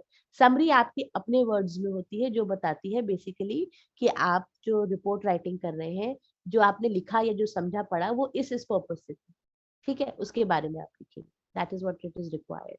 Okay, how to write a formal report, ये इसका फॉर्मेट है। फॉर्मल रिपोर्ट का जैसे मैंने आपको बताया, हेडिंग आएगी, एड्रेस एंड डेट, देन जो लिख रहा है उसके बारे में, एंड देन अगर एग्जाम्पल, अगर आप किसी को इंटेंट, मतलब कि किसी को लिख रहे हैं, स्पेशल किसी को रिपोर्ट सबमिट कर रहे हैं, तो उनका नाम डालेंगे, डियर मैडम और सर और पर्सन, या उनका लास्ट नेम लिखेंगे। फिर इंट्रोडक्शन लिखेंगे, दैट ये रिपोर्ट में आप क्या कर रहे हैं, उसका टॉपिक सेंटेंस क्या है। फिर उसकी बॉडी होगी और एंड में समरी होगी। एक ये भी स्टाइल ऑफ, सॉरी ये है, सॉरी, लेटर राइटिंग का format, not a report writing में बोल रही, this is a letter writing format. तो लेटर तो लिखना हम सबको आता है, फॉर्मल लेटर, जैसे हम bank to, letter to the bank manager, school के प्रिंसिपल को लेटर लिखा होगा, या फिर अपने आसपास किसी पॉलिटिशियन को लिखा होगा कि यहाँ की रोड्स खराब है। ऐसे वाले लेटर्स हम सब ने लिखे हैं, right. So if you remember the format, format अभी भी बिल्कुल वैसा का वैसा ही है, you just have to write in the same format, but the content should be written. Yes Mohini, tell me please. Ma'am letter आएगा पेपर में? बिल्कुल आएगा बेटे जी, there is a letter, formal letter. Ma'am कौन सा? बेटा फॉर्मल लेटर है, आपको बता रही हूँ ना, किसी भी टॉपिक पे आ सकता है। जैसे आपने लेटर लिखना है अपने आसपास के पॉलिटिशियन को, एमएलए को, कि यहाँ की रोड्स खराब है, कुछ ऐसा आ सकता है। या आप रिक्वेस्ट करना चाहते हैं कि हमारे यहाँ डेंगू के मच्छर बहुत हो गए हैं। आई एम जस्ट एज्यूमिंग, मुझे नहीं पता कि कौन सा आएगा। आप पुराने क्वेश्चन पेपर्स देखो और उसमें देखो लेटर के जेन्युइनली फॉर्मेट में कैसे टाइप के क्वेश्चन पेपर्स, मैं अभी अभी दिखाऊंगी आप। मैम जैसे जॉब लेटर और No. Editor? No, no, no, not these kind of letters. Letters related to some social dilemma, मतलब कि कोई आसपास कोई ऐसी घटना हो रही है जो अफेक्ट कर रही है, उसके बारे में। बैंक मैनेजर को लेटर लिखना है, कुछ फॉर्मल लेटर जिस फॉर्मेट में होते हैं उसके related. Okay ma'am. Perfect, okay. Body जो है body of the letter will be it should contain relevant information everything. जैसे अगर कंप्लेंट है, कोई जस्टिफिकेशन है, एक्सेप्टेंस ऑफ इनविटेशन या क्वालिफिकेशन से रिलेटेड उसके बारे में तो वो लिखेंगे। ये अगर आप जैसे आप लेटर लिखते हैं, ये तो बेसिकली ईमेल है, ठीक है, एक कंप्लेंट लेटर है, और कंप्लेंट लेटर में बेसिकली क्या उसमें क्या सिचुएशन क्या होनी चाहिए, बस ये वो लिखा हुआ। फॉर्मेट याद रखें, फॉर्मेट आपको वैसे ही लिखना है जैसे आप स्कूल में लिखते थे, टू एंड फ्रॉम जिसको लिख रहे हो, ठीक है, एंड फिर अंडर साइन करते हैं, ठीक है। अब ये कंप्लेंट लेटर है, इसके 7 पार्ट्स है। उसमें पहले ग्रीटिंग है, फिर ओपनिंग है, बैकग्राउंड है, प्रॉब्लम है, उसका सोल्यूशन है, वार्निंग है और एक क्लोजिंग है। तो जैसे ये लिखा है, dear mister Choy, I am writing to inform you that the mobile I ordered from your company has not been working correctly। ये तो आपकी ओपनिंग हो गई। अब इसका बैकग्राउंड ये है, on 31st October 2011 I placed an order with your firm for a high-tech mobile। The package arrived 15 days ago, but after an only week of use it began crashing continuously। ये इसका background हो गया आपकी problem का। अब problem क्या थी? This problem has put me in a difficult position as I have to use a mobile for contacting my customers। Now where is the solution? I'm writing, अब ये solution जो चाह रहा है कंप्लेंट करने वाला, I'm writing to ask you to please resolve my problem immediately। तो आप इसमें ऐड कर सकते हो, जैसे अगर आप कस्टमर केयर में जाते हो, किसी फोन की कंपनी में, वीवो के, सैमसंग में, किसी में जाते हो, तो वो लोग क्या करते हैं, आपको स्पेयर फोन देते हैं डिपेंडिंग अपॉन योर मॉडल और योर नीड। अगर आप ऐसी जगह जॉब करते हैं जहाँ पे आपको फोन में कंटिन्यूअसली बने रहना है, तो आपकी नीड के अनुसार कंपनी क्या करती है, वो आपको एक स्पेयर मॉडल देती है कि जब तक हम आपका फोन ठीक ना करें तब तक आप ये स्पेयर मॉडल यूज कर सकते हैं। Okay, then warning from the person who is complaining, otherwise I will get in touch with the consumer report or consumer court। Okay, closing, I look forward to hear from you by return, or by evening or by whatever, yours sincerely, and you sign your name। Okay, that is how you write a, इसका content ये होना चाहिए complaint letter का, ऐसा लिखना चाहिए, simple, easy, और कितने आराम से इसको मॉडिफाई करके लिखा हुआ है। Another letter बेसिकली अगर आप देखेंगे एक और लेटर है, जैसे इसका फॉर्मेट ये, अगर आपको याद है फॉर्मेट हमने ऐसा लिखा, जनरली अगर फॉर्मल लेटर है तो जैसे इनका नाम लिखा है डियर मिस्टर गार्सिया, इसके बाद आप क्या लिखोगे, सब्जेक्ट, याद है सब्जेक्ट लिखते थे हम लोग फॉर्मल लेटर्स में, सब्जेक्ट लिखना, वो सब्जेक्ट लिखना जरूरी है, फॉर्मल लेटर्स में सब्जेक्ट जरूर आएगा, इसमें मेंशन नहीं हुआ। Okay, now this is, I have made a number of complaints to Acme Realty Company regarding water damage and mold located in and around my apartment. Since you are the landlord, I wanted to extend my complaint to you so that you have the chance to take appropriate action। This is basically the body। Now it says next, specifically I have found mold spores located above the shower in the bathroom as well as under the sink and in cabinets in the kitchen।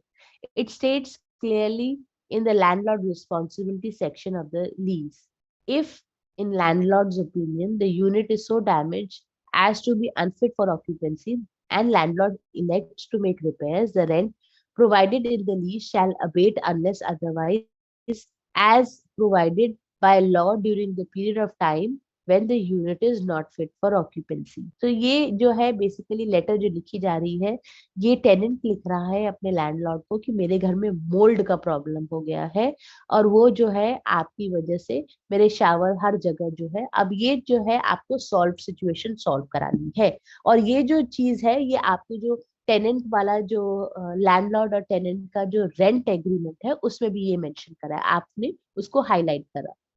Last paragraph, it says, as I mentioned, I am directly to you in order to allow you to you the chance to rectify the situation। So this tenant is writing to the landlord so that this problem can be solved।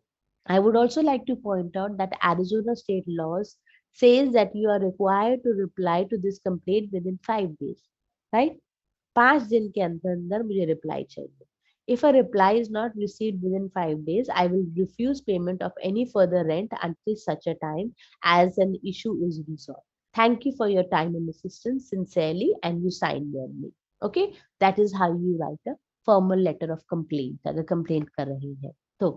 Okay, so that is all that I had to share for today. Now let me share a question paper with you, ताकि आपको question paper देख के आप समझ जाए कि आपके question paper में क्या आएगा। आई थिंक ओके, ये February 2021 का क्वेश्चन पेपर है। If you can see here on my screen, can you see this question paper? देख पा रहे हैं आप लोग?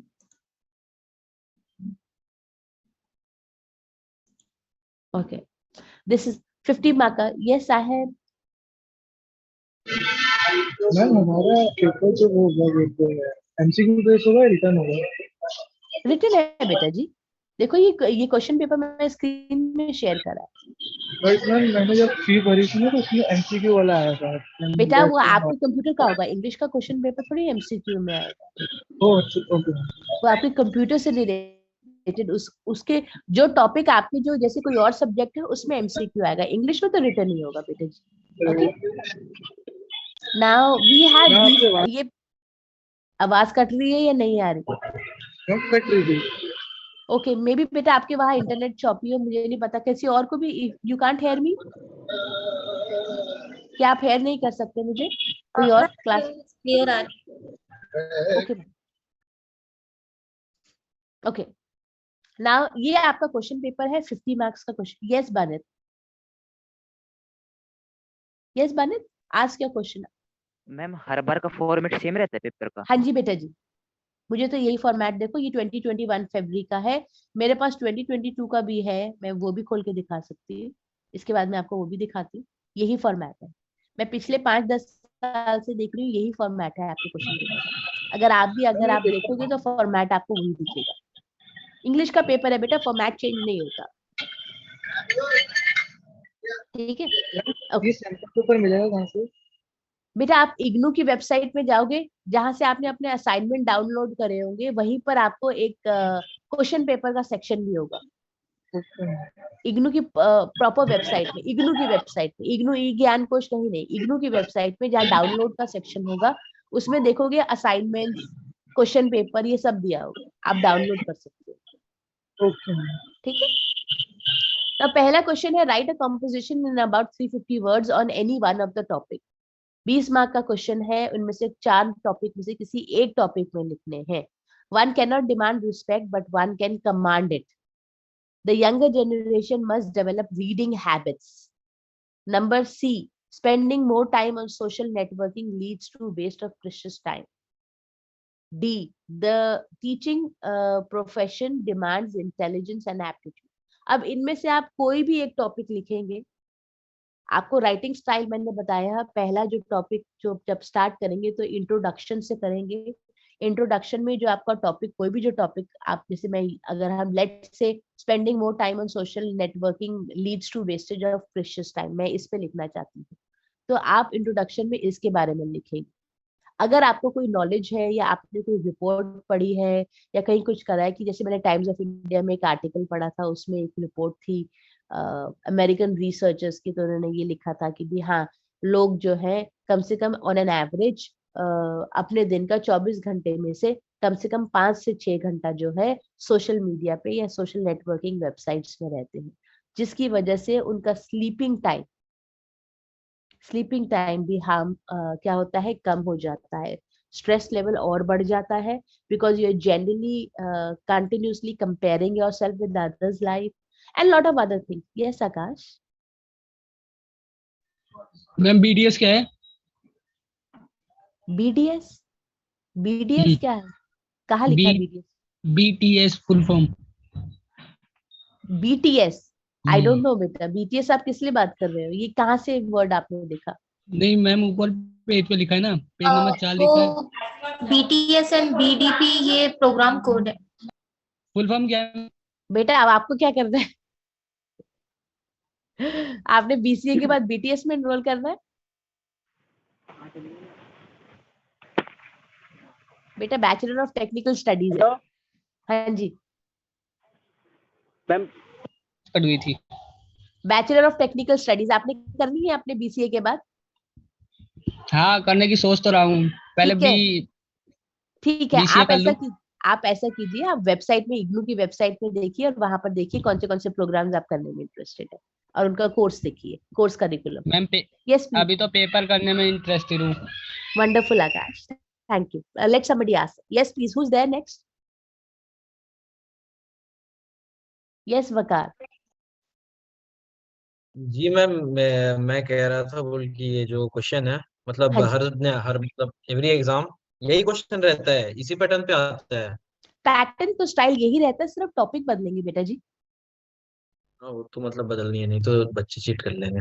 चीट बात तो करने सही की है। भी बात नहीं, नहीं नहीं नहीं, आप समझ नहीं रहे, चीट करने की बात नहीं है। हाँ। आपको प्रिपेयर तो करना पड़ेगा, इसमें चीटिंग क्या करोगे? जिसे चीटिंग क्या करोगे?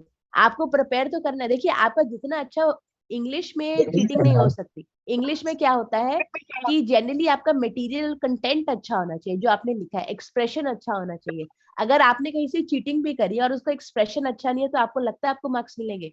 ये मैथ्स थोड़ी है जिसमें चीटिंग करके आपको पूरे पूरे मार्क्स मिल जाएंगे। मैम मैथ्स में चीटिंग करके मैं फेल हुआ था, इतनी ये चीजें तो लेनी आपकी पड़ी। बदकिस्मती है जनाब, ये तो आपकी बदकिस्मती है।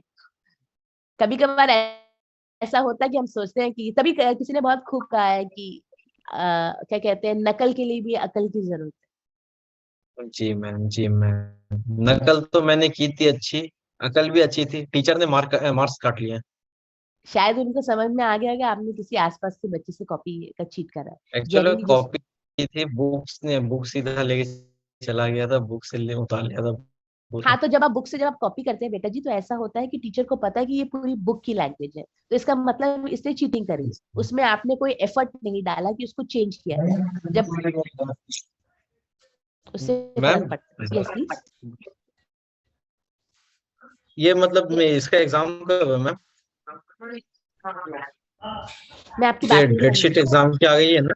हाँ जी, मतलब वो डेटशीट में।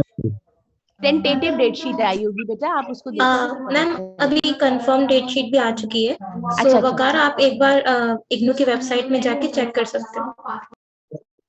मैम गूगल पे तो सर्च कर रहे हैं, तो क्या बोलते हैं वो, मतलब इग्नू दिखा की रहा है कि। वेबसाइट पे जाओगे ना, ऑफिशियल वेबसाइट पे, तो उस पे अवेलेबल है।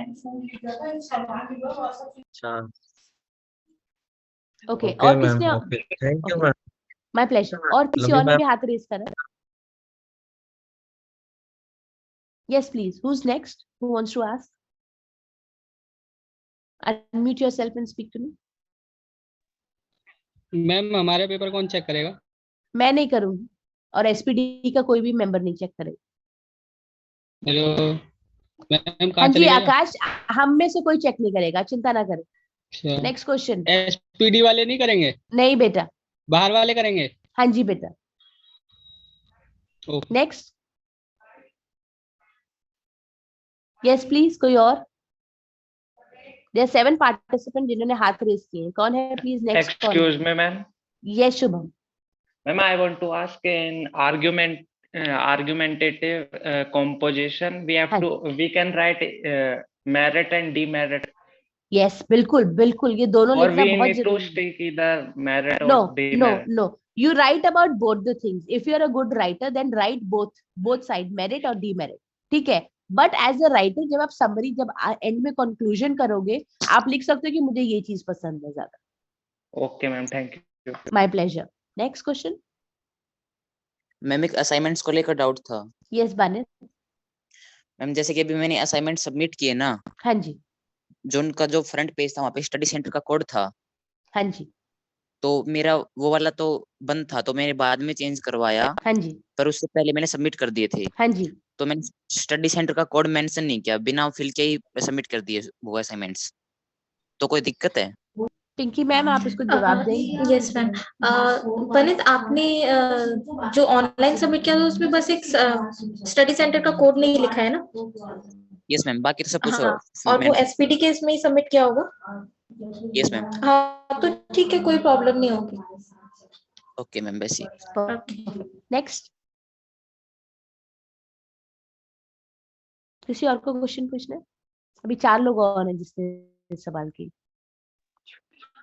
Ma'am. Yes Zakia. Ma'am IGNOU से आर्ट, सॉरी, एमटीटी और पीटीटी का कोर्स हो रहा है क्या? कौन सा जाकिया रिपीट? मैम एनटीटी और पीटीटी। ओके, मैं चेक करके आपको बता दूंगी। Okay ma'am. हाँ जी, और मैम ये तो मतलब हमारा लास्ट क्लास है। हाँ जी पक्का, इंग्लिश की सेकंड मैंने सेमेस्टर आपको से पूरा तो करवा दिया। जी मैम, सेकंड सेमेस्टर से तो हमारा इंग्लिश नहीं है। अटेंडेंस हाँ जी भी सर। सेव ही किया है। नहीं है ना ma'am? I don't think so, I don't know. Okay ma'am, तो मतलब कह रहे मैम, अगर हमको कोई प्रॉब्लम होगी, कोई दिक्कत अगर होगी, तो हम स्पीडी में आके आपसे मिल सकते हैं? हाँ जी हाँ जी, जब आप आएंगे प्लीज लेट मी नो। जी। और कह रहे बोल कि वो क्या बोलते, फेयरवेल पार्टी वगैरह कुछ हो रही है? अभी हम मुझे कुछ आइडिया नहीं है बका, जब होगा हम तब लोग हम पूछ आपको जरूर सकते हैं बताएंगे। अभी मुझे स्टूडेंट कुछ आइडिया नहीं है बका। हम यस हम लोग प्लीज अगर नेक्स्ट। देना चाहे तो दे सकते हैं। हाँ नहीं बेटा जी, अभी नहीं, बिकॉज अभी एग्जाम्स का टाइम है, जब होगा वी कैन डिस्कस। आप एग्जाम के किसी दिन आप बाद? सेंटर, हाँ जी बेटा, आप जब एग्जाम दे दोगे तब उसके बाद you can go to the centre and discuss. Okay, who is next?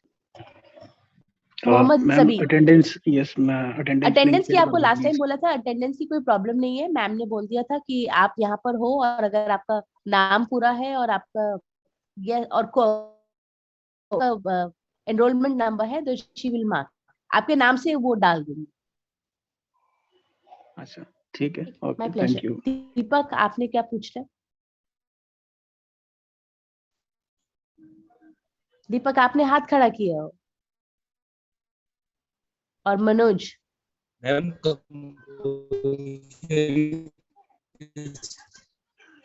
लिखनी है।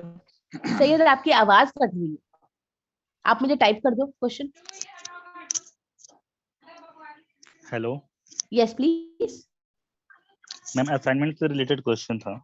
हाँ जी बोलिए। जी जो स्टडी सेंटर मैंने पुराना राजघाट वाला डाला हुआ है और उसी के साथ सबमिट कर दिया है हाँ जी। एफपीडी में, तो कोई दिक्कत है या फिर चेंज करके फ्रंट पेज दोबारा करना पड़ेगा? I don't think so. रजत, अगर चेंज कर सकते हो तो कर दो, अगर नहीं हो पाता है तो देन कोई बात मैम नहीं। दोबारा सारा पीडीएफ बनाना पड़ेगा लंबा सा, क्योंकि फर्स्ट पेज तो एडिट हो नहीं रहा सही से। ओके, तो आई वही थिंक कोई पूछना था कि प्रॉब्लम क्या नहीं होगी। करूँगा। प्रॉब्लम नहीं है तो ठीक है। हाँ, हाँ, कोई प्रॉब्लम नहीं होगी। क्योंकि आपने मैंने अपना उसमें enrolment number and name correct लिखा है ना एनरोलमेंट उसमें? नंबर, हाँ नेम करेक्ट है। हाँ, और देन कोई प्रॉब्लम नहीं होगी। Okay ma'am, thank you. Okay. और किसी और ने? Yes ma'am, Ashish. Yes hello please. Ma'am, मेरा क्वेश्चन ये था, आप मुझे फॉर्मेट समझा दोगे इस पेपर का? बेटा मैं वही कर रही हूँ, आप लोग और क्वेश्चन पूछ रहे हो, मैं वही क्वेश्चन पेपर ही आपको मैंने खोल के बैठी, क्वेश्चन पेपर ही मैं खोल और के मैम बैठी। ये ठीक है, मैंने ये आपकी लास्ट क्लास ये आज अटेंड करी है, मुझे इसके बारे में पता नहीं था और टाइम टेबल भी नहीं था मेरे पास, तो मुझे ग्रुप से हाँ कल ही जी। मिला है, तो थोड़ा ये भी आइडिया दे दो कि आगे क्या मतलब कैसे पढ़ना एग्जाम के लिए। बेटा ये तो इंग्लिश की क्लास है, इंग्लिश में आपको बेसिकली जैसे ये है कॉम्पोजिशन राइटिंग है, ऐसे राइटिंग है, ये तो आपको स्कूल में भी आप लोगों ने करा हुआ है, so that is not something which is a rocket science. As for other subjects you have classes going on and your teachers will help you with it, the teachers will help you with it, don't worry about that. Okay, किसी ने पूछा अंडरसाइंड, अंडरसाइंड मतलब को signatory, right? Basically जो कोई और भी जो साइन करता है, अंडरसाइन। ओके, द सिग्नेटरी और द को सिग्नेटरी मतलब कि जो डॉक्यूमेंट में जो जिसके साइन है उसको अंडरसाइन कहते हैं, ठीक है? बिफोर मैं अभी और क्वेश्चन आंसर करूं, मैं पहले क्वेश्चन पेपर डिस्कस करूंगी, उसके बाद हम लोग आपके क्वेश्चंस लेंगे। मैंने आपको बताया कि आपका 50 मार्क का पेपर है, 2 घंटे का पेपर है, please don't leave any section. पहले क्वेश्चन में आपको 4 टॉपिक्स दिए हैं, 4 टॉपिक्स में से कोई एक टॉपिक में आपने 350 वर्ड की कंपोजिशन लिखनी है।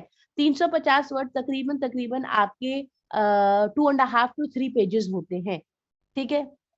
फॉर्मेट आपको मैंने बताया है लिखने का स्टाइल, तो प्लीज आप जैसे भी लिखें, ये जैसे spending more time on a social media leads to the waste of precious time, अगर आप चाहे तो आप इसको आर्गुमेंटेटिव स्टाइल में लिख सकते हैं, फॉर एंड अगेंस्ट, ठीक है? ये आप लिख सकते हैं जैसे मर्जी चाहे।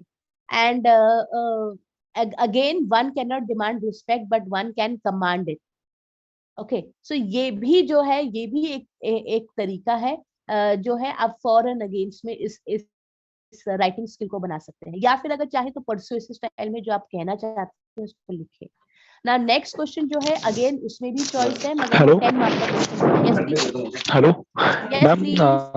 मैं दीपक बोल रहा हूँ। हाँ जी दीपक। मैं मैम ये कह रहा था कि जो ये एग्जाम्स है हमारे, जो 6 आई थिंक 7 दिसंबर से स्टार्ट हो जाएंगे, तो कुछ लोग कह रहे हैं कि डिले भी हो सकते हैं, तो कोई मतलब आपको कोई इन्फॉर्मेशन है इनके रिगार्डिंग?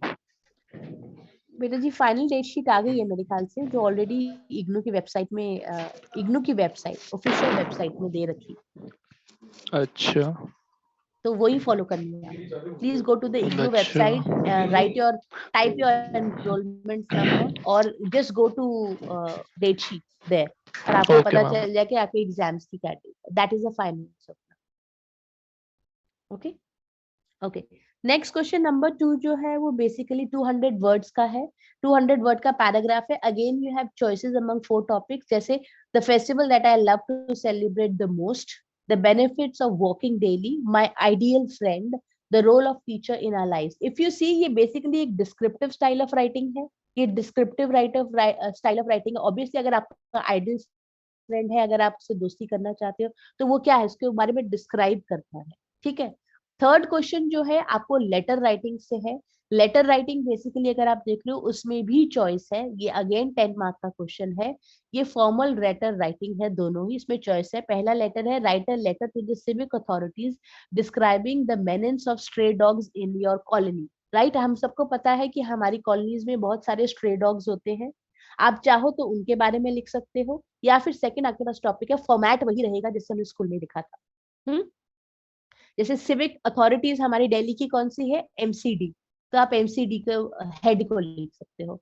और write a letter to the head of your institution requesting permission to organise half a marathon to spread the message of keeping fit. Okay, Airtel ऐसे बहुत सारी मैराथन ऑर्गेनाइज करता है साल में एक बार, कि भाई कैसे कैसे आपने इन चीजों को अवेयरनेस जनरेट करनी है। तो बेसिकली आप इन दोनों में से कोई भी टॉपिक पिकअप करके उन पे एक फॉर्मल लेटर कर सकते हो ना। लास्ट क्वेश्चन जो आपका है वो जो है, read the passage and make notes in the appropriate format, give it a suitable title. अब ये दिया है, teachers and other education professionals spend a lot of time testing, evaluating and assessing students. Sometimes this is to measure the students' ability to see if they can enter a course or institution. Sometimes it is to see how well they get on. Sometimes it is because the student themselves want a qualification. And sometimes this assessment is formal and public, and sometimes it is informal and make place in a day to day lesson. तो इस basically जो format का जो आप जो notes बनाएंगे, इसका heading आप डाल सकते हो, students evaluation and assessment. Students evalu, या लिख सकते हो इवैल्यूएशन एंड असेसमेंट। ये पहला पैराग्राफ है। पहला पैराग्राफ में आप लिख सकते हो टीचर्स, एंड का जो है आप साइन सिंबल यूज कर सकते हो, एंड एजुकेशनल प्रोफेशनल्स। और उसके बाद सब पॉइंट लिख सकते हो, spend time on testing, evaluating and assessing, points लिख सकते हो। ठीक है, फिर उसके सब पॉइंट्स लिख सकते हो, द रीजन वी, असेसमेंट क्यों की जाती है। ठीक है ना, we can make differences between summative and formative assessment. So 2 type की आपको बताई है असेसमेंट, ये आपका सेकंड हो गया। ठीक है, इसमें आप लिख सकते हो सेकंड पैराग्राफ की जो हेडिंग डाल सकते हो, टाइप्स ऑफ असेसमेंट। ठीक है, और उसको अगर चाहो तो 2 एरो से लेबल करके ए और बी उसमें लिख सकते हो। Let me show you that how to do this.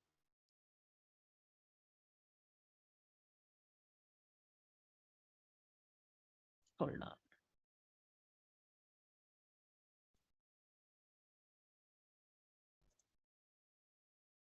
Okay, can you see my board now? Okay, for example, let's say जब आपको मैंने बोला सेकंड पॉइंट, तो सेकंड पॉइंट को मैंने आपको ऐसे लिख के बोला कि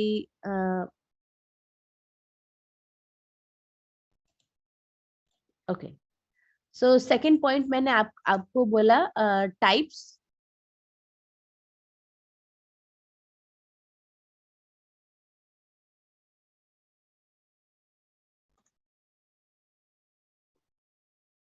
असेसमेंट, राइट? अब चाहो तो फॉर एग्जांपल मैं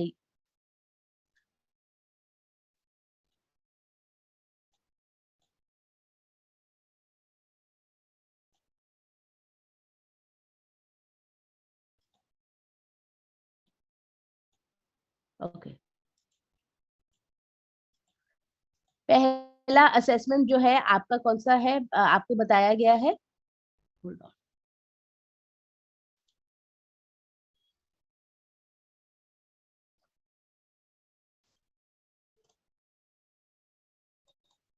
ओके।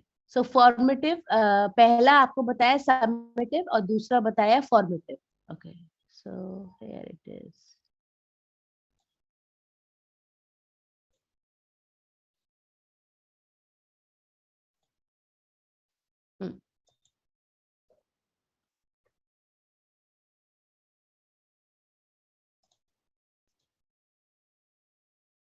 राइट, और इसके आगे इसके पॉइंट्स लिखे, आपको समझ में आ रहा है?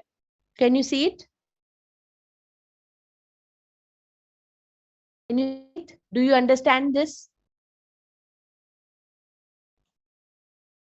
ठीक है, अब इसके आगे इसके पॉइंट्स लिख सकते हो, ए बी सी ऐसे करके, तो आप लोगों को ऐसे बनाना है। और अगर आप फॉर एग्जांपल अगर कोई शॉर्ट फॉर्म लिख रहे हैं तो आपने उसका क्या करना है, आपने उसके लिए बेसिकली शॉर्ट फॉर्म्स के लिए आपने क्या यूज करने हैं, वर्ड्स और एक अलग से अब्रीविएशन का बॉक्स बना, अब्रीविएशन का बॉक्स बना, ठीक है?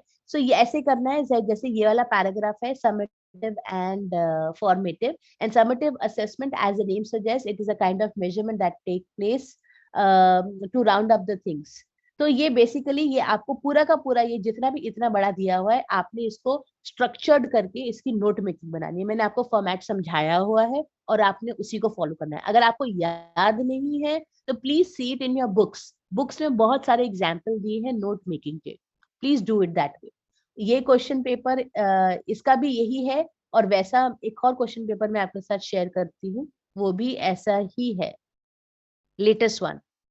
Let me show you the latest one that I had.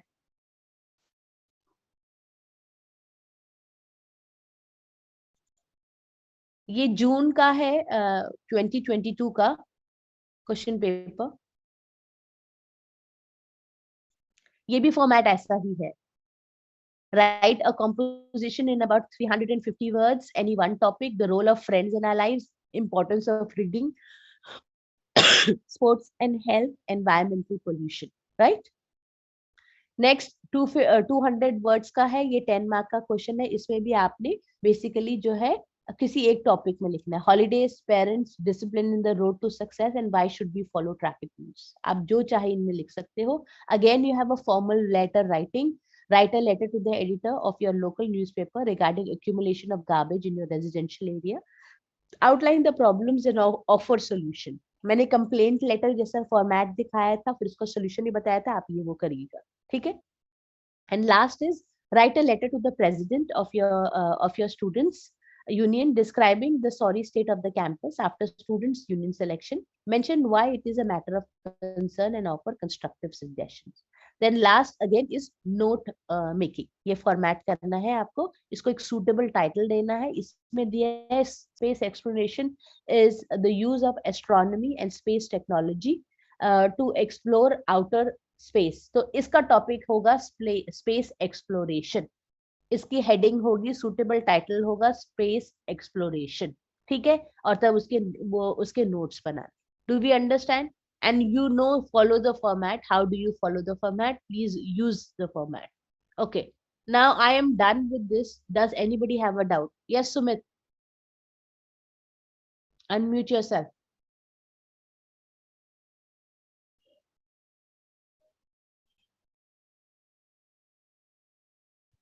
No ma'am, अब नहीं है। परफेक्ट। मनोज?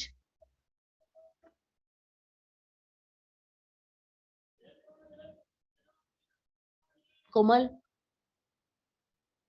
दीपक? मैम जैसे 12th में पासिंग मार्क्स होती थी, इसमें भी पासिंग मार्क्स है? कोमल आपकी आवाज नहीं सुनाई दी, सॉरी। बी लिटिल लाउड, थोड़ा सा पास आके बोलो, नहीं तो टाइप कर दो अपना question. If you're ma'am finding, hello ma'am, हाँ आवाज आ रही है? बिल्कुल आ रही है आपको। मैम हम पूछ रहे हैं, जैसे 12th में पासिंग मार्क्स होता था, इसमें कितना मार्क्स होगा? मतलब 50 मार्क्स का तो पूरा पेपर है। हाँ जी बेटा जी, 25 मार्क्स का उसके हो गया 50%, 40% कितना हुआ? 50 का 40% कितना हुआ? 20। Yes ma'am. हाँ जी, तो इतना तो मिनिमम है ना बेटा जी। Okay ma'am. ठीक है बेटा, आ जाएंगे, इतना परेशान होने की क्या जरूरत है? ये तो मैथ्स का पेपर है, ये मैथ्स का पेपर थोड़ी है जिसके लिए आप परेशान। अंग्रेजी का है, जैसे भाषा है, आप हिंदी बातें में जैसे हिंदी में बोलती हैं, वैसे ये इंग्लिश एज अ लैंग्वेज है। You just have to express, there is nothing rocket science in it. Yes Himanshu. Yes Himanshu. Akash, आप 10 बार ये सवाल पूछ चुके हो, कॉम्पोजिशन क्या है, कितनी बार समझाया? हेलो पहले दिन से आखिरी दिन तक सिर्फ यही समझाया, कॉम्पोजिशन ऐसे राइटिंग कहलाती है, हेलो निबंध लिखना। हाँ जी, ये हिमांशु। हेलो। हाँ जी मैम, मेरा कुछ नहीं था, लाइक जैसे हमने असाइनमेंट्स ऑनलाइन सबमिट कर दिए, हाँ जी। तो लाइक हम जैसे साइट पे चेक करते हैं ना, तो उसमें ऐसा तो कोई कंफर्मेशन है नहीं कि अपलोड है। लाइक हमारे असाइनमेंट्स अपलोड हो गए हैं, बस एक मेल आया था मेरे को गूगल फॉर्म की तरफ से कि हाँ असाइनमेंट सबमिट हो गए ma'am, successfully. Pinky ma'am, Pinky ma'am, इनके क्वेश्चन का आप जवाब देंगी? मेरे ख्याल से वो that should be good enough for you. As have you taken a screenshot? हाँ मैम, मैंने लिया था। बस ठीक है, मेरे ख्याल से तो होना चाहिए। However let me ask. Yes ma'am, Pinky ma'am please आप जवाब, आपने सुना question? I think she is not around. If she is around she will answer. Okay, it's okay ma'am, हाँ, कोई बात नहीं। just keep the screenshot of that thing. That will be good enough. Okay okay Huh? Yes, Deepak. Okay ma'am, thank you My ma'am. pleasure, dear. Yes, Deepak. Deepak Kumar. Ma'am मैं आकाश गुप्ता हूँ। आकाश, मैं आपको सबसे आखिरी में टर्न दूंगी। आपने बहुत सारे सवाल पूछ लिए, जरा सनी को पूछने दो। मैम ऐसा नहीं है। देखो आकाश, तुम्हारे जो क्वेश्चंस होते हैं ना, इतने सेंसिबल नहीं होते। कहीं बहुत बातों में अपनी कॉमन सेंस यूज करो। सनी, आप बोलो। मैम असाइनमेंट से रिलेटेड ही पूछना था मैम। जैसे मैम हमारे असाइनमेंट्स कौन चेक करेगा मैम? जैसे आप नहीं नहीं बेटा, मैं नहीं चेक करूंगी, जो अरे आपकी जो इन्विजिलेशन ड्यूटी में होते हैं वही करेंगे। ओके ठीक है। Yes please, please share the link. Vishal ने पूछा है कौन से लिंक में अपलोड करना है असाइनमेंट। प्लीज उनके साथ लिंक शेयर कर दो कोई जना। मैं शेयर कर देती हूँ। Okay okay. अच्छा मैम, पिंकी मैम, इसमें से एक स्टूडेंट का सवाल ये था कि उन्होंने अपने असाइनमेंट सबमिट करे हैं, तो उनको जो एक कॉन्फर्मेशन सिर्फ गूगल फॉर्म की है और कहीं से नहीं है, तो वही कंफर्मेशन है। यस मैम, वही कंफर्मेशन है आप लोगों के लिए। Okay, so perfect. Shubham Sharma, yes please. Ma'am, where should we write the sender's address in the letter? What? फिर से पूछो, where should you write? The sender's letter in the address. Sender's address. एक मिनट रुकिए। जनरली हम लोग कैसे रखते हैं, एक आप लिखते हैं सेंडर्स का, आप राइट में लिखते हैं, टॉप राइट में, और जिसको लिख रहे हैं उसको क्या लिखते हैं, नेक्स्ट लेफ्ट साइड पे। याद है या मैं आपको करके बताऊं? होल्ड ऑन, आप मेरा व्हाइट बोर्ड देख पा रहे हो? Yes, ma'am.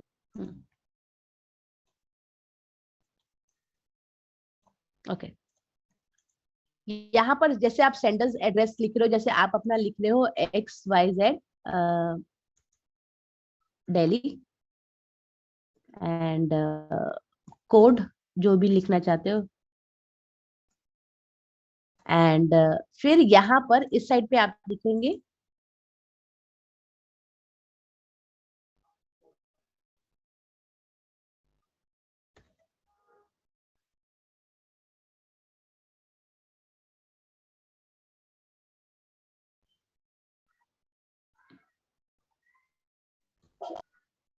राइट। समझ में आ गया? समझ में आ गया? फिर उसके बाद यहाँ पर जब आप लिखोगे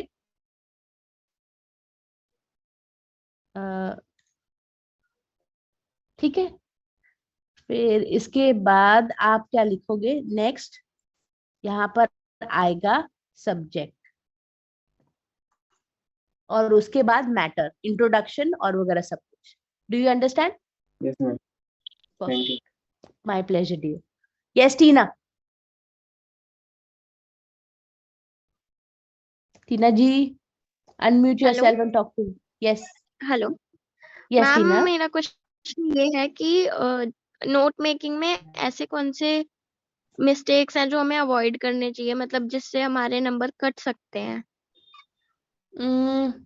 आपको पूरे पूरे सेंटेंसेस नहीं लिखने, सबसे पहला इंपॉर्टेंट पार्ट है।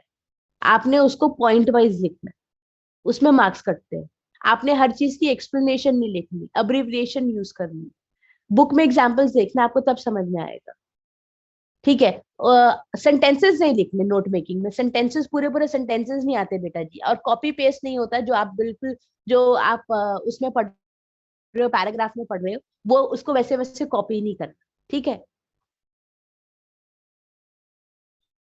समझ में आया? ठीक है, ठीक है, समझ में ओके आया? Ma'am, yes thank you.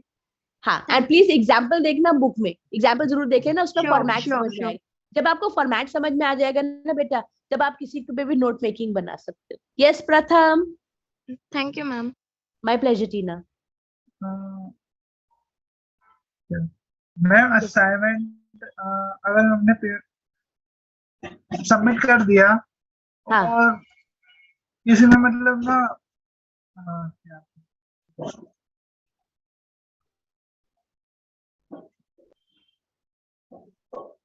Question paper जो है वो अगर नहीं लिखा हो, आंसर लिखे हो, तो चल जाएगा ना उसमें? यस प्रथम। मिल गया जवाब? क्वेश्चन मार्क, आपने क्वेश्चन मार्क कर रखा है ना कि ये कौन से क्वेश्चन का आंसर है?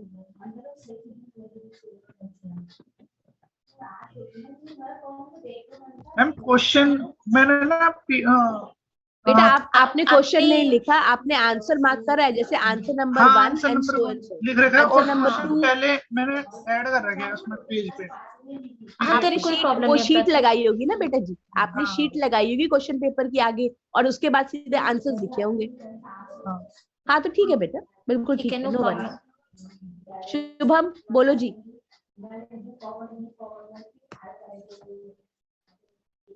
Shubham Mishra. Hi, ma'am. Hello, beta ji. Ma'am, this is about like notes making. Can we use like any flow chart, short flow chart with abbreviation? Yes, you can. You can. Little bit you can do. जैसे मैंने अभी आपको दिखाया था ना, जैसे submissive types of है ना, जैसे मैंने आपको arrow करके बताया था, आप वो use कर सकते हो, allowed। और बुक में एक बार एग्जाम्पल्स देख लेना, एक दो एग्जाम्पल्स देख लोगे तो आपको फॉर्मेट समझ में आएगा। Okay, ma'am. And I guess this is our last class, so yes, goodbye. Yes. Goodbye, मेरे बेटे. All the best for your exams. I wish you good luck. Thank you. My pleasure. Yes, Sahib. Ma'am attendance link तो दे दो। कोई जरूरत नहीं है बेटा जी, ma'am ने आपके नाम से आपकी अटेंडेंस लगा दी है। Okay ma'am, thank you. My pleasure. Yes, please. Bye, Rajat. All the best to everybody who wants to leave the class, have no questions, can leave this class. No worries. Real